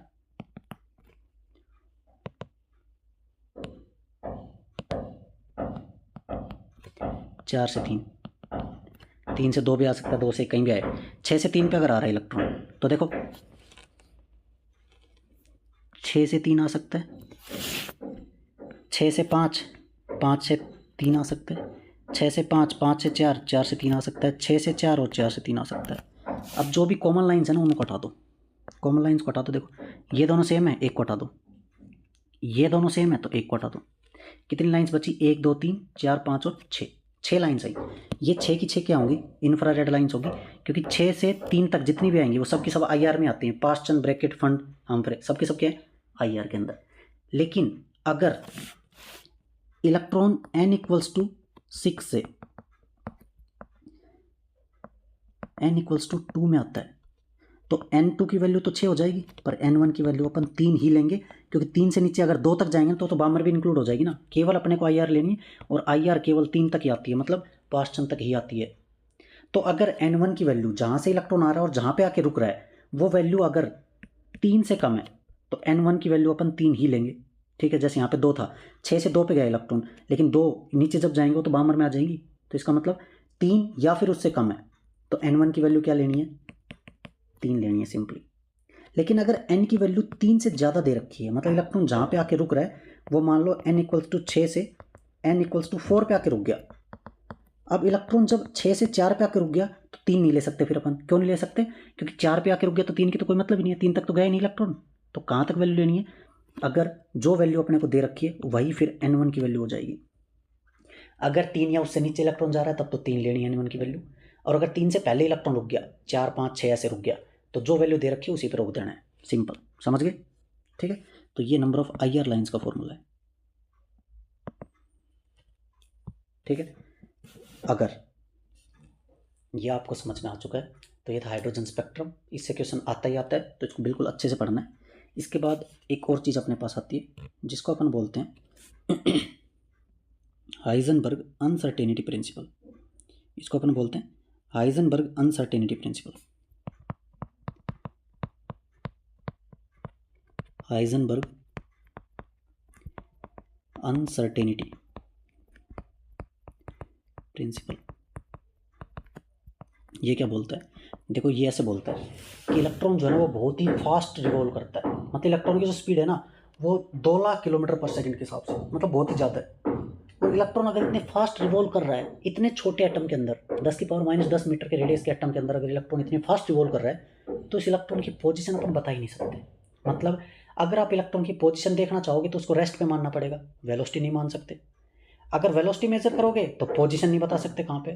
तो इसका मतलब ये हाइजेनबर्ग ने ये बोला कि 100% करेक्ट जो है ना वो अपन इलेक्ट्रॉन की पोजीशन और एनर्जी, मतलब सॉरी वेलोसिटी, वो एग्जैक्टली अपन नहीं बता सकते। तो उन्होंने ये बोला अगर पोजीशन मेजर करना चाहोगे तो उसमें आएगी अनसर्टेनिटी, डेल्टा एक्स कुछ ना कुछ एरर आएगा, into delta P momentum uncertainty, वो हमेशा h/4 से ज़्यादा या उसके बराबर होगी। ये होता है Heisenberg uncertainty principal. Delta x क्या है? अनसर्टेनिटी इन पोजीशन, पोजीशन में अनसर्टेनिटी। डेल्टा पी क्या है? मोमेंटम में अनसर्टेनिटी, ठीक है। तो पोजीशन और मोमेंटम में क्या आएगी? अनसर्टेनिटी आएगी। उसी को अपन क्या बोलते हैं? Heisenberg uncertainty principle. जब भी क्वेश्चन सॉल्व करेंगे del x into del p को अपन h/4 के बराबर मान लेंगे बस, ठीक है। अब देखो पी क्या होता है? Mass into velocity. मोमेंटम क्या होता है? Mass into velocity. Delta P क्या आ जाएगा? देखो मास तो फिक्स है इलेक्ट्रॉन का, लेकिन वेलोसिटी में तो चेंज हो सकता है ना। इसको उठा के इसमें रख देंगे तो बताओ क्या आ जाएगा? Del x into m delta v greater than equal to h/4 ये भी एक फॉर्मूला है। कहीं कहीं पे ये भी आता है, इसको याद रखना, यूज आ सकता है। एनर्जी और time greater than equal to h/4। ये सब के सब जो है ना ये हाइजेनबर्ग अनसर्टेनिटी प्रिंसिपल के क्या है? एक तरह से टाइप्स, मतलब रूप है उसके, एक तरह अलग अलग फॉर्म है, ठीक है। ये तीनों के तीनों क्वेश्चन में यूज होंगे अपने पास। जब इसके क्वेश्चंस करेंगे तो आपको अच्छे से समझ में आएगा कि ये कहना क्या चाह रहा है, ठीक है। वो अपने को अनसर्टेनिटी इन पोजीशन दे देगा, अनसर्टेनिटी इन मोमेंटम दे देगा, या फिर दोनों में से एक देगा, एक दूसरा पूछ लेगा। सिंपल चीज़ है, ठीक है।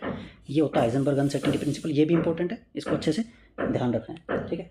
अब अगली जो चीज़ अपने पास है, देखो अगली चीज़ अपने पास है D Broglie wavelength. D Broglie wavelength,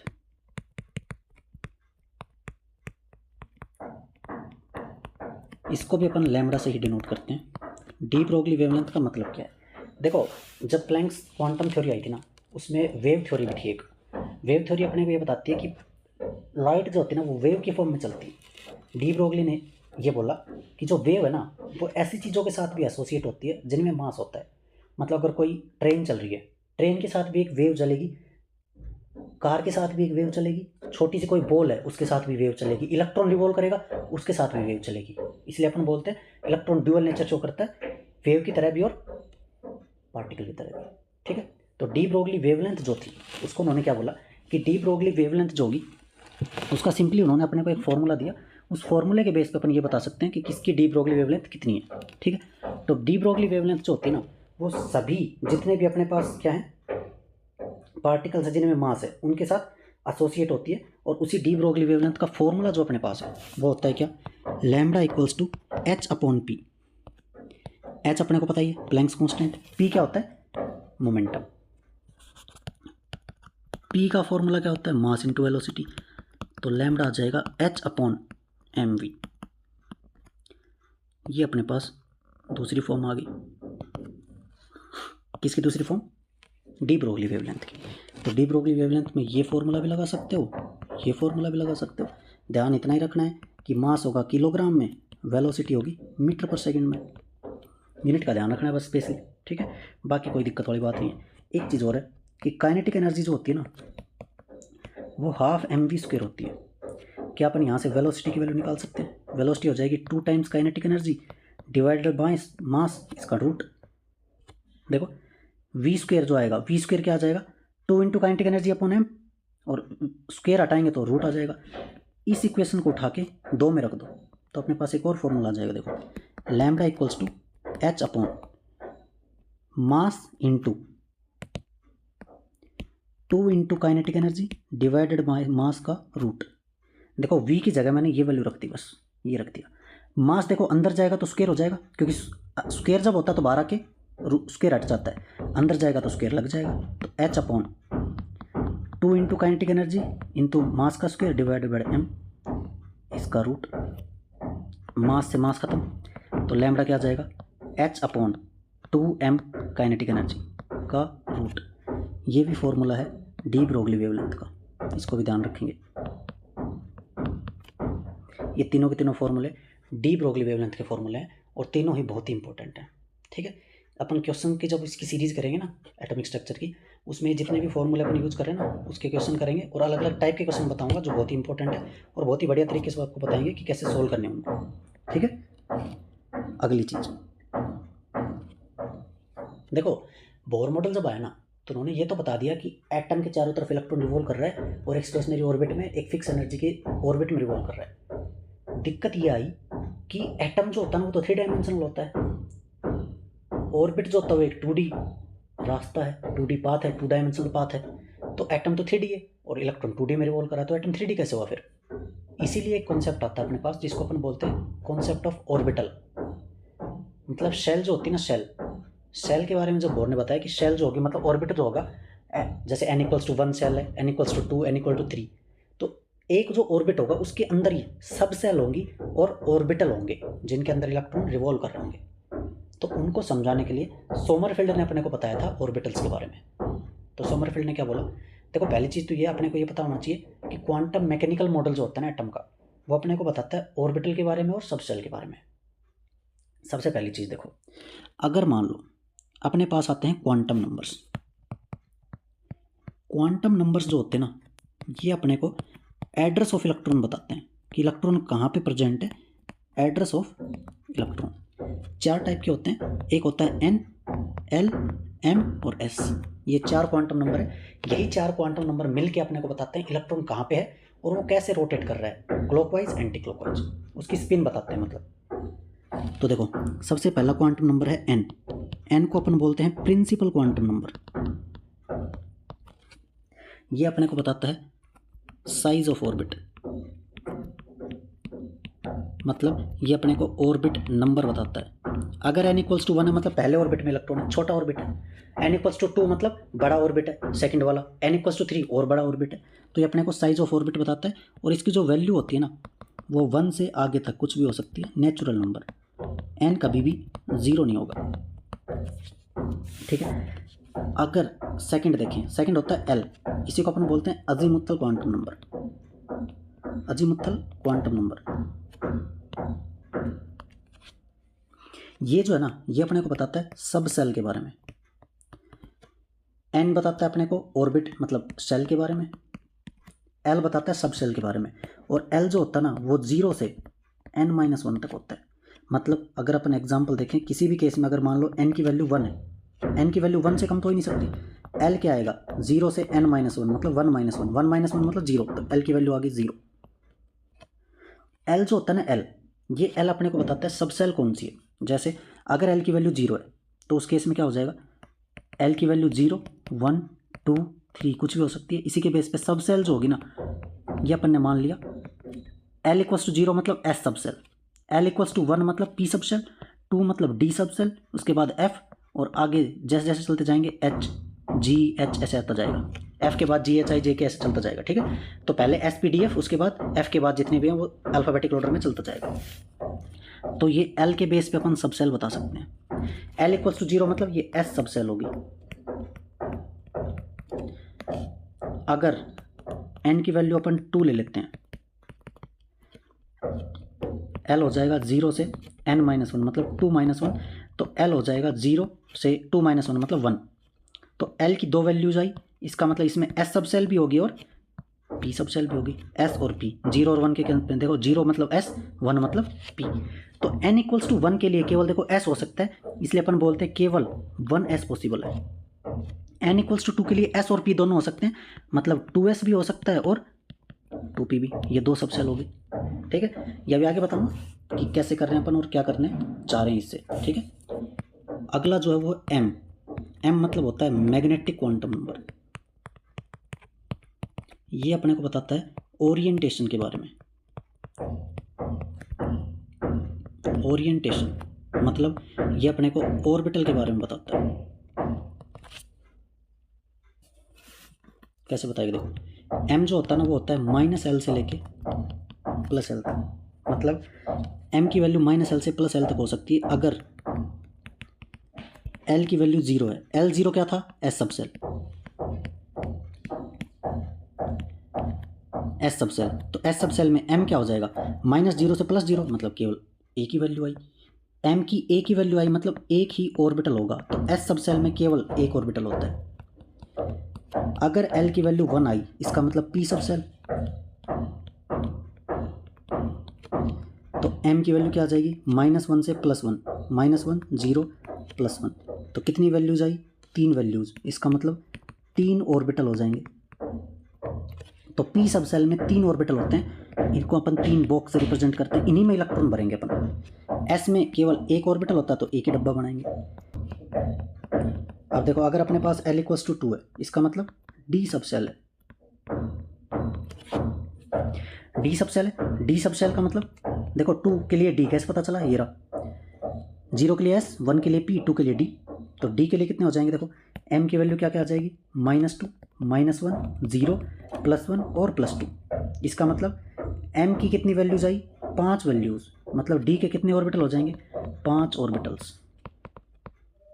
तो d जब बनाएंगे तो उसमें कितने बॉक्स बनेंगे, 5, और इन्हीं में इलेक्ट्रॉन भरेंगे, ठीक है। इलेक्ट्रॉन कैसे भरने, वो इलेक्ट्रॉनिक कॉन्फ़िगरेशन पढ़ेंगे अभी, तब बताऊंगा, ठीक है। अगला जो अपने पास है वो है spin quantum number. Spin quantum number जिसको अपन s से रिप्रेजेंट करते हैं। देखो स्पिन केवल 2 टाइप की होती है, एक होती है क्लॉकवाइज और एक होती है एंटी क्लॉकवाइज। s की केवल 2 वैल्यूज होती हैं, एक होती है -12, एक होती है +12। ये मैं अपने मन से नहीं बता रहा हूँ, एक्चुअल में यही होती है, यही माना गया है। क्लॉकवाइज के लिए देखो या तो अपन बोल सकते हैं प्लस हाफ या फिर अपन बोल सकते हैं माइनस हाफ। एंटी क्लॉकवाइज के लिए अगर इसको प्लस हाफ मानना है तो ये हो जाएगा माइनस हाफ, अगर इसको माइनस हाफ मानना है तो ये हो जाएगा प्लस हाफ। मतलब फिक्स नहीं है कि कौन सा क्लॉकवाइज है और कौन सा क्लॉकवाइज है, माइनस हाफ क्लॉकवाइज है या प्लस हाफ क्लॉकवाइज है, ऐसा अपन नहीं बोल सकते। पर एक प्लस हाफ को अगर क्लॉकवाइज बोल दिया तो माइनस हाफ एंटी क्लॉकवाइज हो जाएगा, कुछ भी मान सकते हैं किसी को भी। तो स्पिन जो है ना, ये अपने को बस इलेक्ट्रॉन की स्पिन बताता है कि क्लॉकवाइज है या फिर एंटी क्लॉकवाइज है। ठीक है, अब इनके बेस पे अपन भरते हैं क्या, इलेक्ट्रॉन्स को, मतलब इलेक्ट्रॉनिक कॉन्फ़िगरेशन बताते हैं अपन। कैसे बताएंगे वो बताता हूँ। देखो, इलेक्ट्रॉनिक कॉन्फ़िगरेशन के लिए कुछ रूल्स होते हैं। सबसे पहला रूल्स है होन्स रूल।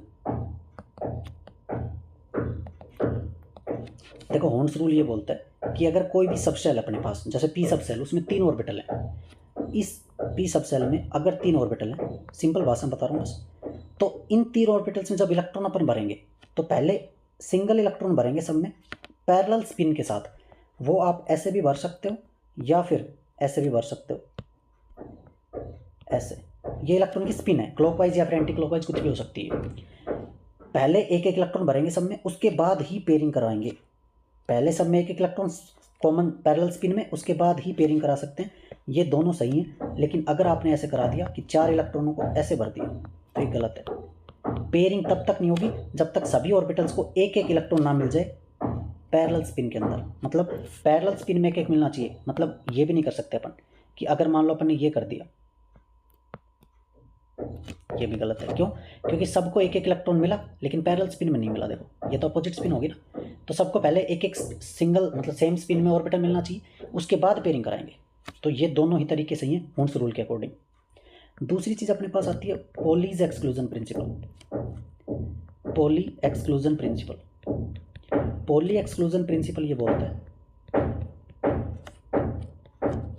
पॉली एक्सक्लूजन प्रिंसिपल अपने को ये बताता है कि अगर कोई भी 2 इलेक्ट्रॉन एक एटम के अंदर प्रेजेंट है तो उन दोनों इलेक्ट्रॉन्स के लिए चारों क्वांटम नंबर सेम नहीं होंगे। चारों क्वांटम नंबर सेम नहीं होंगे मतलब अगर मान लो मैं इसकी बात करता हूँ, ये मान लो पी है अपने पास, ठीक है।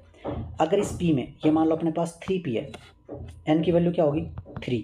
जो यहाँ मैथ लिखा है ना, वही मैथ की वैल्यू, वही एन की वैल्यू मतलब ऑर्बिट नंबर है। एन इक्वल्स टू 3 है, एल की वैल्यू क्या होगी पी है, इसका मतलब एल की वैल्यू 1 है। अगर इस ऑर्बिट की बात करें अपन, इस ऑर्बिटल की -1 0 और +1 तीन ही वैल्यूज थी। इस ऑर्बिटल में एक इलेक्ट्रॉन भरा अपन ने, तो इस इलेक्ट्रॉन के लिए m की वैल्यू क्या होगी -1। अगर मैं स्पिन भी सेम कर देता हूँ तो s की वैल्यू भी दोनों के लिए हो जाएगी -1/2, दोनों इलेक्ट्रॉन्स के लिए, या फिर +1/2 बोल सकते हैं इसको, एक ही बात है। लेकिन चारों क्वांटम नंबर सेम हो ही नहीं सकते।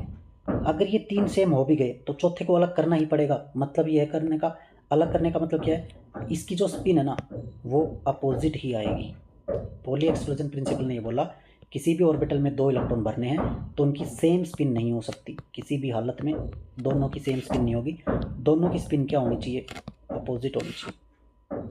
अगर अपोजिट स्पिन में तो कोई दिक्कत नहीं है। तो 3 क्वांटम नंबर सेम NLM, लेकिन S की वैल्यू अलग होगी। देखो एक +1/2 एक -1/2, या फिर ये -1/2 ये +1/2 एक ही बात है।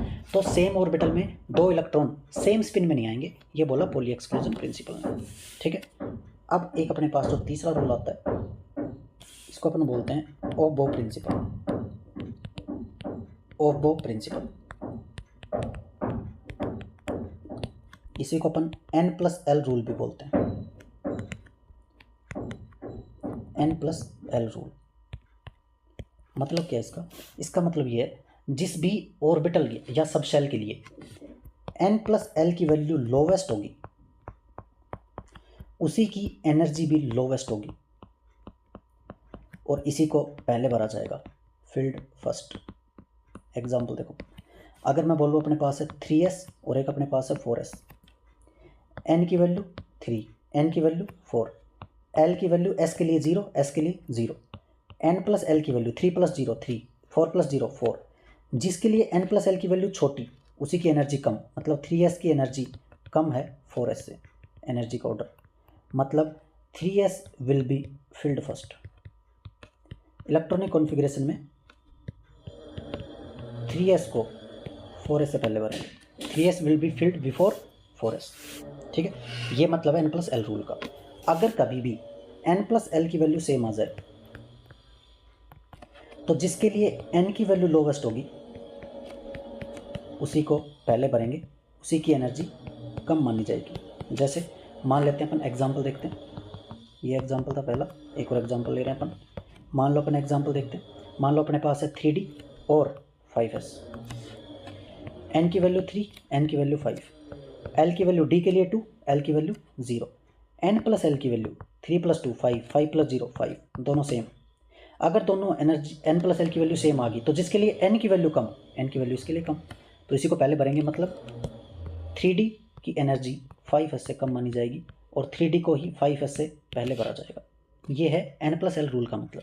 इसका एक सिंपल जुगाड़ है और वो जुगाड़ मैं आपको बताता हूँ। देखो अपन ऐसे लिखेंगे, देखो 1s 2s 3s 4s 5s 6s 7s। 1p होता ही नहीं है, क्योंकि अगर 1p अपन ने लिखा तो n की वैल्यू 1 और l की वैल्यू 1, क्योंकि p के लिए 1, और l जो होता है, l क्या होता है 0 to n - 1।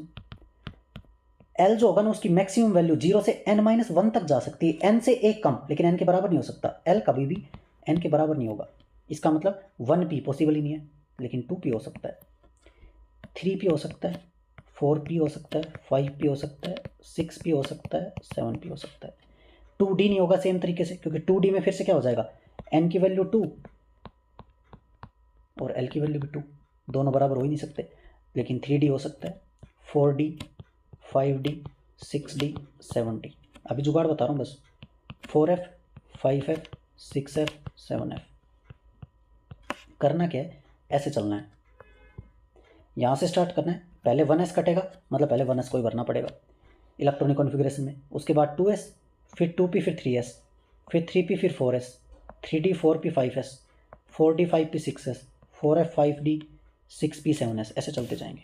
ठीक है, मतलब इलेक्ट्रॉन जब भरेंगे तो पहले किसको भरा जाएगा 1s, उसके बाद 2s, उसके बाद 2p। कैसे पता चल रहा है, इसको देख के, पहले 1s कटा, फिर 2s, फिर 2p, फिर 3s, 3s के बाद 3p, 3p, 3p के बाद 3p के बाद देखो 4s, 4s के बाद 4s के बाद आ रहा है 3d। तो ये जो है ना, ये एनर्जी का इंक्रीजिंग ऑर्डर है, ये एनर्जी का ऑर्डर है। इसी ऑर्डर में अपन भरेंगे इलेक्ट्रॉन्स को। कैसे भरना है एग्जाम्पल बताता हूँ। देखो इसको उठा लेता हूँ नीचे, क्योंकि काम आएगा।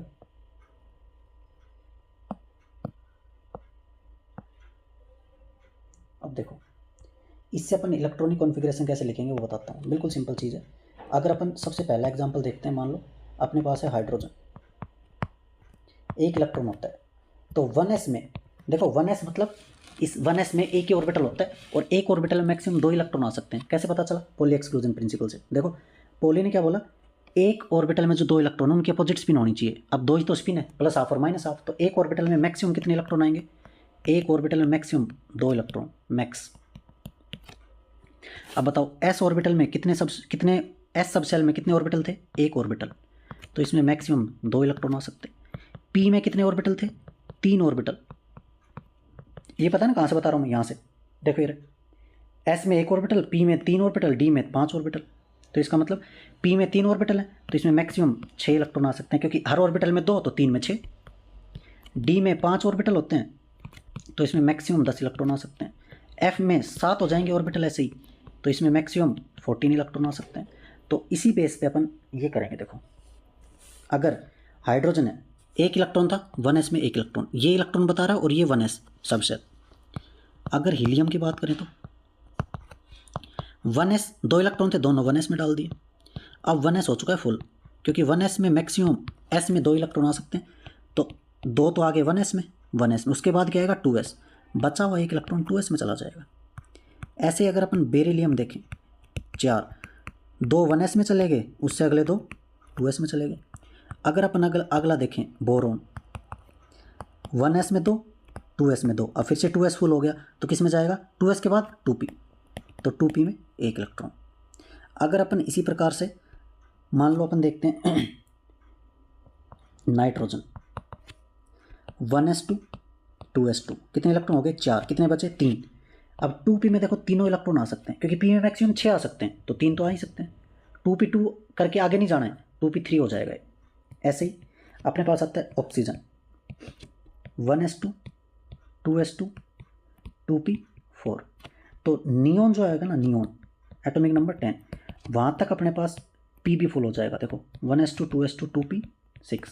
अब अगला जो है मतलब सोडियम, उसके लिए अपने को 1s2 2s2 2p6 फुल, और उसके बाद 2p के बाद क्या भरा जाएगा 3s, तो 3s में अगला एक इलेक्ट्रॉन चला जाएगा। ऐसे जाना है बस।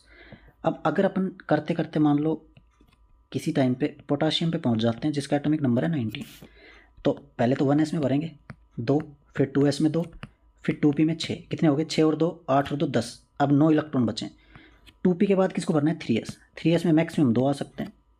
अब कितने बच गए 7, 3s के बाद आएगा 3p, 3p में 6 आ गए। अब एक इलेक्ट्रॉन बचा है, वो किस में जाएगा 4s, 4s में एक इलेक्ट्रॉन। देखो 3p के बाद 3d नहीं आया क्योंकि 3d 4s के बाद भरा जाएगा, पहले 4s फिर 3d। ठीक है। अगर अपन स्कैंडियम पे पहुंच जाते हैं जिसका एटॉमिक नंबर होता है 21, 21 मतलब देखो यहाँ तक तो सेम है, यहाँ तक अपने पास 18 इलेक्ट्रॉन बच चुके हैं, 3 इलेक्ट्रॉन बचे हैं, तो 2 तो जाएंगे 4s के अंदर। 4s फुल होने के बाद 3d, तो एक 3d में जाएगा। 3d को अपन जनरली 4s से पहले लिखते हैं क्योंकि 3 3 3 एक साथ आ जाए, ताकि ये पहली सेल है, ये दूसरी सेल, ये तीसरी सेल, तो तीसरी सेल को एक साथ लिखते हैं, लेकिन भरते पहले 4s में ही है। पहले 2 इलेक्ट्रॉन 4s में गए, उसके बाद 3d में आए। ठीक है। तो ये तीसरा इलेक्ट्रॉन जो है आखिरी इलेक्ट्रॉन किस में गया 3d के अंदर, इसमें गया है लास्ट इलेक्ट्रॉन। इसलिए स्कैंडियम जो होता है ना वो डी ब्लॉक का एलिमेंट होता है, समझ गए। अब देखो जो इलेक्ट्रॉनिक कॉन्फ़िगरेशन है ना उसमें कुछ एक्सेप्शन है। जैसे पहला एक्सेप्शन है क्रोमियम 24, इसमें होता है 1s2 2s2 2p6 3s2 3p6 3d और 4s। देखो क्रोमियम जो होता है ना उसमें 24 मतलब यहाँ तक 18 इलेक्ट्रॉन आ गए, अब 6 बचे। 6 इलेक्ट्रॉन में से 2 यहाँ पे जाने चाहिए और 4 यहाँ पे, मतलब ये जो था ना ये एक्सपेक्टेड था, लेकिन एक्चुअल में ये होता नहीं है। एक्चुअल में क्या होता है, एक्चुअल में होता है ये 1s2 2s2 2p6 3s2 3p6। 3d में आते हैं 5 इलेक्ट्रॉन और 4s में आता है 1 इलेक्ट्रॉन। ये होता है एक्चुअल, मतलब करेक्ट इलेक्ट्रॉनिक कॉन्फ़िगरेशन क्रोमियम का ये है। ऐसा क्यों है वो बताता हूँ। देखो अगर 3d4 और 4s2 था, मतलब ये वाला केस जो था, ये वाला जो केस था, इसमें 3d ये था, 3d में 5 ऑर्बिटल होते हैं, 4s में 1 ही ऑर्बिटल होता है। अब देखो इसके जो 5 ऑर्बिटल इसमें अपन ने 4 इलेक्ट्रॉन भरे, 4s में 2 इलेक्ट्रॉन भर दिए। देखो ये जो है ना ये पूरा फील्ड नहीं है, ना ही आधा फील्ड है, इसको अपन बोलते हैं पार्शियली फील्ड। ये है फुल्ली फील्ड। अब फुल्ली फील्ड जो होता है ना और हाफ फील्ड जो होता है वो ज़्यादा स्टेबल होता है पार्शियली फील्ड से। इसका रीज़न क्या है, इसका रीज़न है सिमेट्री। देखो हाफ फील्ड अगर है, जैसे इस केस में देखो 3d5 4s1, 3d5 जो है 1 2 3 4 5 और 4s1, ये भी हाफ फील्ड और ये भी हाफ फील्ड। देखो दोनों सिमेट्रिकल है, सिमेट्री जब भी आती है ना नेचर में वो स्टेबल हो जाता है। ये हाफ फील्ड है तो ये ज़्यादा स्टेबल है, ये पार्शियल फील्ड है कम स्टेबल है। एक चीज़ है सिमेट्री, दूसरी चीज़ है एक्सचेंज एनर्जी। एक्सचेंज एनर्जी का मतलब क्या है, अगर अपने पास 3d5 है, ये 1 2 3 4 5, एक्सचेंज एनर्जी का सिंपल मतलब ये है। देखो ये जो इलेक्ट्रॉन है ना ये इसकी जगह को एक्सचेंज कर सकता है अपने साथ, मतलब ये इधर आ जाए और ये इधर आ जाए, एक्सचेंज हो जाएगा। मतलब ये देखो अगर 4 लोग हैं, 4 लोगों को 400 किलोमीटर जाना है और केवल एक ही इंसान ऐसा जिसको गाड़ी चलानी आती है, तो 400 किलोमीटर उसी को गाड़ी चलानी पड़ेगी। लेकिन एक चीज़ ऐसी है कि 4 लोगों को 400 किलोमीटर जाना है, लेकिन चारों को जो गाड़ी चलानी आती है, इसका मतलब एक 100 किलोमीटर चलाएगा, फिर दूसरा आ जाएगा उसकी जगह, फिर तीसरा, फिर चौथा, तो मतलब उससे स्टेबिलिटी बढ़ेगी ना, आसानी होगी चलाने में गाड़ी। इसका मतलब जब भी एक्सचेंज एनर्जी आती है ना, जब भी इलेक्ट्रॉन एक दूसरे की जगह को एक्सचेंज कर सकते हैं, तो उससे क्या होता है एनर्जी बढ़ती है। और एनर्जी जो रिलीज होती है ना, मतलब एनर्जी क्या होती है रिलीज होती है, रिलीज जो होती है उसी को बोलते हैं एक्सचेंज एनर्जी। और एनर्जी रिलीज होने का मतलब स्टेबिलिटी बढ़ना, सिंपल सी चीज़ है। तो देखो ये इलेक्ट्रॉन अपनी जगह को एक्सचेंज कर सकते हैं, क्यों, क्योंकि ये दोनों एक जैसे हैं। ये इसकी जगह को एक्सचेंज कर सकता है, ये इसकी को कर सकता है और ये इसकी को कर सकता है। अब देखो ये इलेक्ट्रॉन इन सब की जगह को एक्सचेंज कर रहा है, ऐसे ये इलेक्ट्रॉन भी तो इन सब की जगह को एक्सचेंज कर सकता है। ये इसकी को तो कर ही चुका है, ये इसके साथ भी एक्सचेंज कर सकता है, इसके साथ भी और इसके साथ भी। सेम इसी तरीके से एग्जैक्ट ये इलेक्ट्रॉन इसकी जगह को एक्सचेंज कर सकता है और इसकी जगह को एक्सचेंज कर सकता है, और ये वाला इलेक्ट्रॉन इसकी जगह को। देखो टोटल एक्सचेंज कितने आए, 1 2 3 4 5 6 7 8 9 10 एक्सचेंज आए। लेकिन अगर इसी की जगह मैं इसको 3d4 बना देता, 1 2 3 और 4, इस केस में कितने एक्सचेंज पॉसिबल होते, देखो इस केस में एक्सचेंज 1 2 3, 4 5 एक इधर 6, केवल 6 एक्सचेंज, ज़्यादा एक्सचेंज इसमें हाफ फील्ड के अंदर, इसीलिए इसमें स्टेबिलिटी ज़्यादा एक्सचेंज एनर्जी रिलीज होगी। सिंपल चीज़ ये है, हाफ फील्ड और फुली फील्ड जो होगा वो पार्शियली फील्ड से हमेशा ज़्यादा स्टेबल होगा। तो बताओ इन दोनों में से कौन ज़्यादा स्टेबल है? ये। अगर ये ज़्यादा स्टेबल है तो क्रोमियम जो होता है ना वो हाफ फील्ड 3d5 और 4s1 की फॉर्म में रहना चाहता है। सेम एग्जैक्ट यही कारण है कि कॉपर जो होता है ना, कॉपर 29, ये देखो होना क्या चाहिए था, 1s2 2s2 2p6 3s2 3p6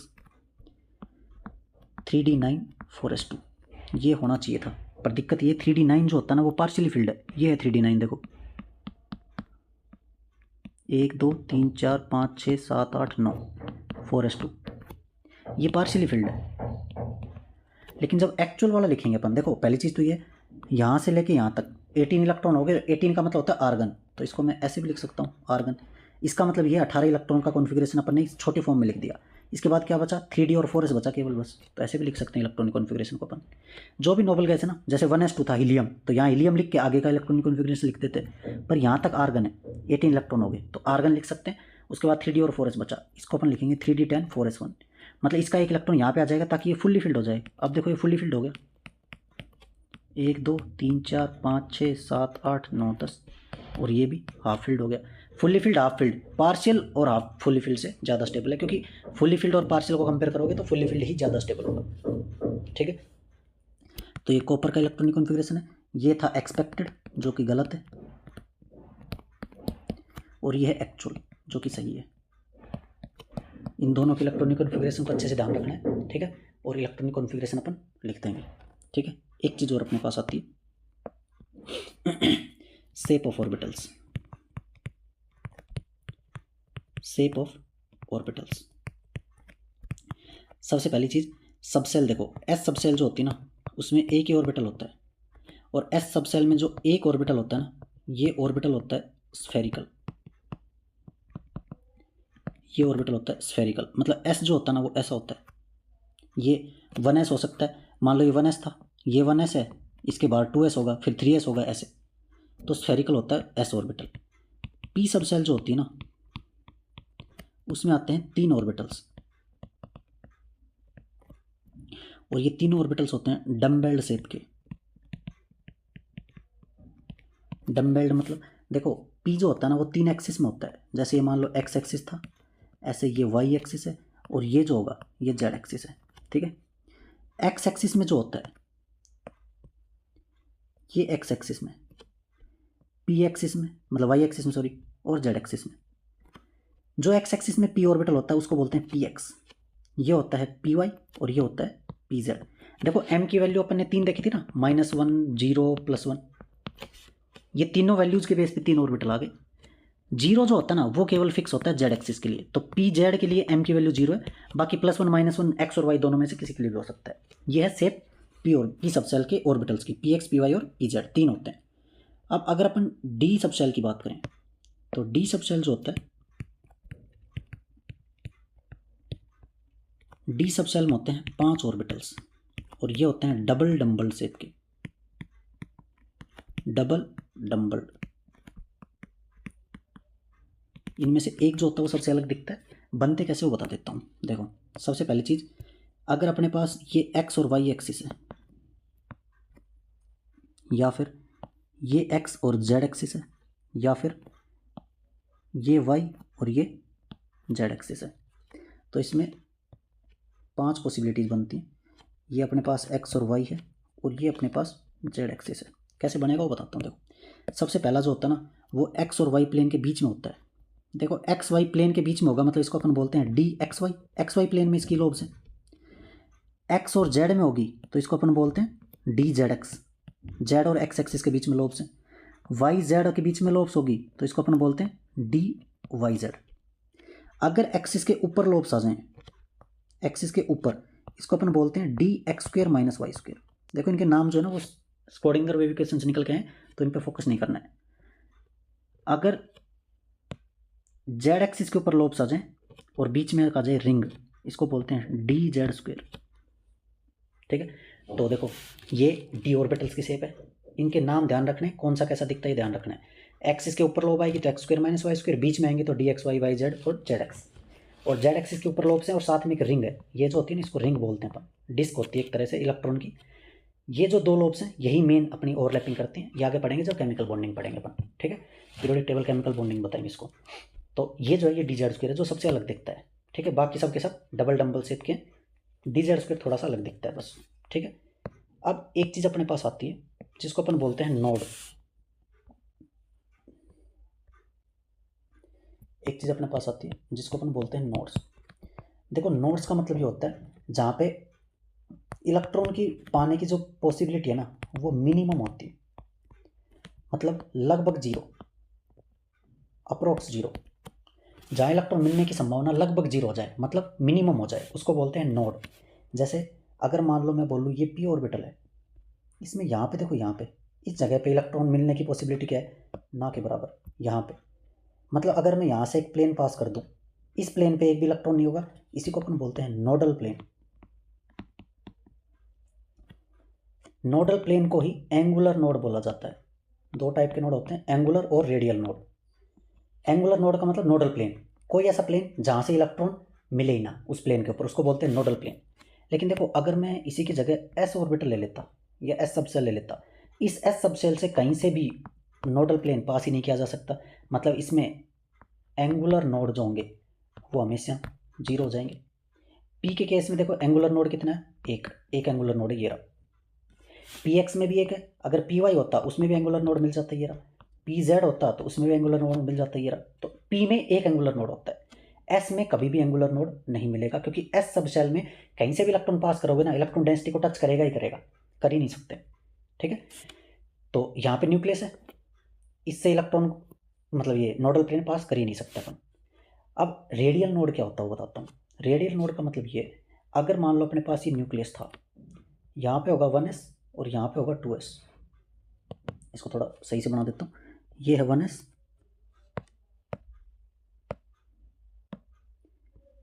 ये है 1s और ये है 2s, ठीक है। ये 1s और 2s। देखो जहाँ पे 1s खत्म होगा और 2s स्टार्ट होगा, ये 1s था और ये 2s, जहाँ पे 1s खत्म होगा 2s स्टार्ट होगा, ये जो बाउंड्री है देखो बिल्कुल पतली सी एक लेयर होगी जहाँ पे इलेक्ट्रॉन नहीं होंगे, क्योंकि 1s खत्म हो गया और 2s स्टार्ट हुआ है, वहाँ पे एक पतली सी लेयर होगी जो इन दोनों को सेपरेट करेगी। इसी को अपन बोलते हैं रेडियल नोड। इसी को अपन क्या बोलते हैं, रेडियल नोड। मतलब 1s जहाँ पे खत्म और 2s जहाँ से स्टार्ट, उसके बीच में एक पतली सी लेयर होगी जिसको बोलेंगे रेडियल नोड। यही सेम चीज़ पी के अंदर भी हो सकती है। मान लो ये था 2p, 2p के बाहर होगा 3p, ऐसे। तो 2p और 3p के बिल्कुल इंटरसेक्शन पे यहाँ पे एक पतली सी लेयर होगी जो 2p के जस्ट बाहर होगी, हल्का सा बाहर जस्ट, और 3p के जस्ट पहले। 2p और 3p के बिल्कुल बीच में जो चीज़ होगी उसी को बोलते हैं रेडियल नोड। जहाँ पे 2s खत्म, 2p खत्म होगा और 3p स्टार्ट होगा, वहाँ पे एक पतला सा बॉर्डर होगा, बॉर्डर लाइन, जिसको बोलते हैं रेडियल नोड। जैसे इंडिया पाकिस्तान के बॉर्डर पे एक पतली सी लाइन है ना, जहाँ पे दोनों तरफ से क्या कर रखा उन्होंने, वायर लगा रखे हैं और बीच में कोई नहीं आता उस जगह पे, उसको बोलते हैं रेडियल नोड, ठीक है। तो वो नोड है एक तरीके से, जहाँ पे कोई भी इंसान नहीं आता, ऐसे यहाँ पे कोई भी इलेक्ट्रॉन नहीं आता, इसलिए इसको बोलते हैं रेडियल नोड। देखो सिंपल चीज़ ये है, अपन को काम करना है, सवाल सोल्व करना है बस अपने को। तो फॉर्मूला यूज करेंगे। तो एंगुलर नोड जो होता है ना, एंगुलर नोड का फॉर्मूला होता है, angular node, number of angular node, इसका फॉर्मूला होता है एल के बराबर। जो भी एल की वैल्यू है वही नंबर ऑफ एंगुलर नोड्स हैं, जो भी एल की वैल्यू है वही नंबर ऑफ एंगुलर नोड्स हैं। अगर नंबर ऑफ रेडियल नोड बताने हो, नंबर ऑफ रेडियल नोड्स, तो वो होता है n माइनस एल माइनस 1। ये है नंबर ऑफ रेडियल नोड का फॉर्मूला। अगर टोटल नोड्स होंगे तो टोटल नोड्स के लिए अपन दोनों को ऐड कर देंगे, l plus n minus L minus 1। तो l से l खत्म, तो ये क्या बचा, n माइनस 1। ये आ गया टोटल नंबर ऑफ नोड्स। तो ये टोटल नंबर ऑफ नोड्स का फॉर्मूला आ गया, सही बात है, ये आ गया टोटल नंबर ऑफ नोड्स का फॉर्मूला। तो देखो अगर किसी में भी नोड्स निकालने हो तो एंगुलर नोड्स निकाल सकते हो, रेडियल या फिर टोटल नोड्स। जैसे एग्जांपल, अपन किसी के लिए भी एंगुलर नोड्स निकालें, रेडियल नोड निकालें या फिर टोटल नोड्स निकालें। जैसे पहला एग्जाम्पल, मान लो अपने पास है 3s। एंगुलर नोड कितने आएंगे बताओ, एल की वैल्यू, एस के लिए एल की value 0। Radial node n minus L minus one, n minus L minus one, और ये हो जाएगा n माइनस वन, या फिर इन दोनों को जोड़ देंगे की बात है। n की वैल्यू 3, l की वैल्यू 0 माइनस वन, कितना आया 2। टोटल क्या होगा 0 प्लस 2 2, या फिर 3 माइनस वन, n की वैल्यू 3 है, 3 माइनस वन 2। अपन बोल सकते हैं अगर अपने पास है मान लो 4p, l की वैल्यू 1 p के लिए, तो एंगुलर नोड 1, 4 माइनस वन कितना हो गया 2, तो कितने हो गए 3, 4 माइनस वन 3। सिंपल चीज़ है। देखो रेडियल नोड ऐसे भी बता सकते हो कि अगर अपने पास 3s था तो 3s, देखो यहाँ पे बता देता हूँ, 3s से पहले क्या आएगा 2s, 2s से पहले क्या आएगा 1s, तो 3s के अंदर 2s की वजह से एक नोड होगा और 1s की वजह से होगा, तो ये क्या हो गए 2 रेडियल नोड। जैसे ये मान लो n इक्वल्स टू 3 था, ये n इक्वल्स टू 2 था, ये n इक्वल्स टू 12 था, एक रेडियल नोड यहाँ पे आएगा, एक रेडियल नोड यहाँ पे आएगा, तो 3 के अंदर 2 रेडियल नोड, एक 2s की वजह से, एक 1s की वजह से, इसलिए इसमें 2 रेडियल नोड है। तो ऐसे भी देख सकते हो, 4p के नीचे क्या आएगा 3p आएगा, 2p आएगा, 2 radial node, 2 radial node, angular तो पता चल ही जाएगा, ठीक है।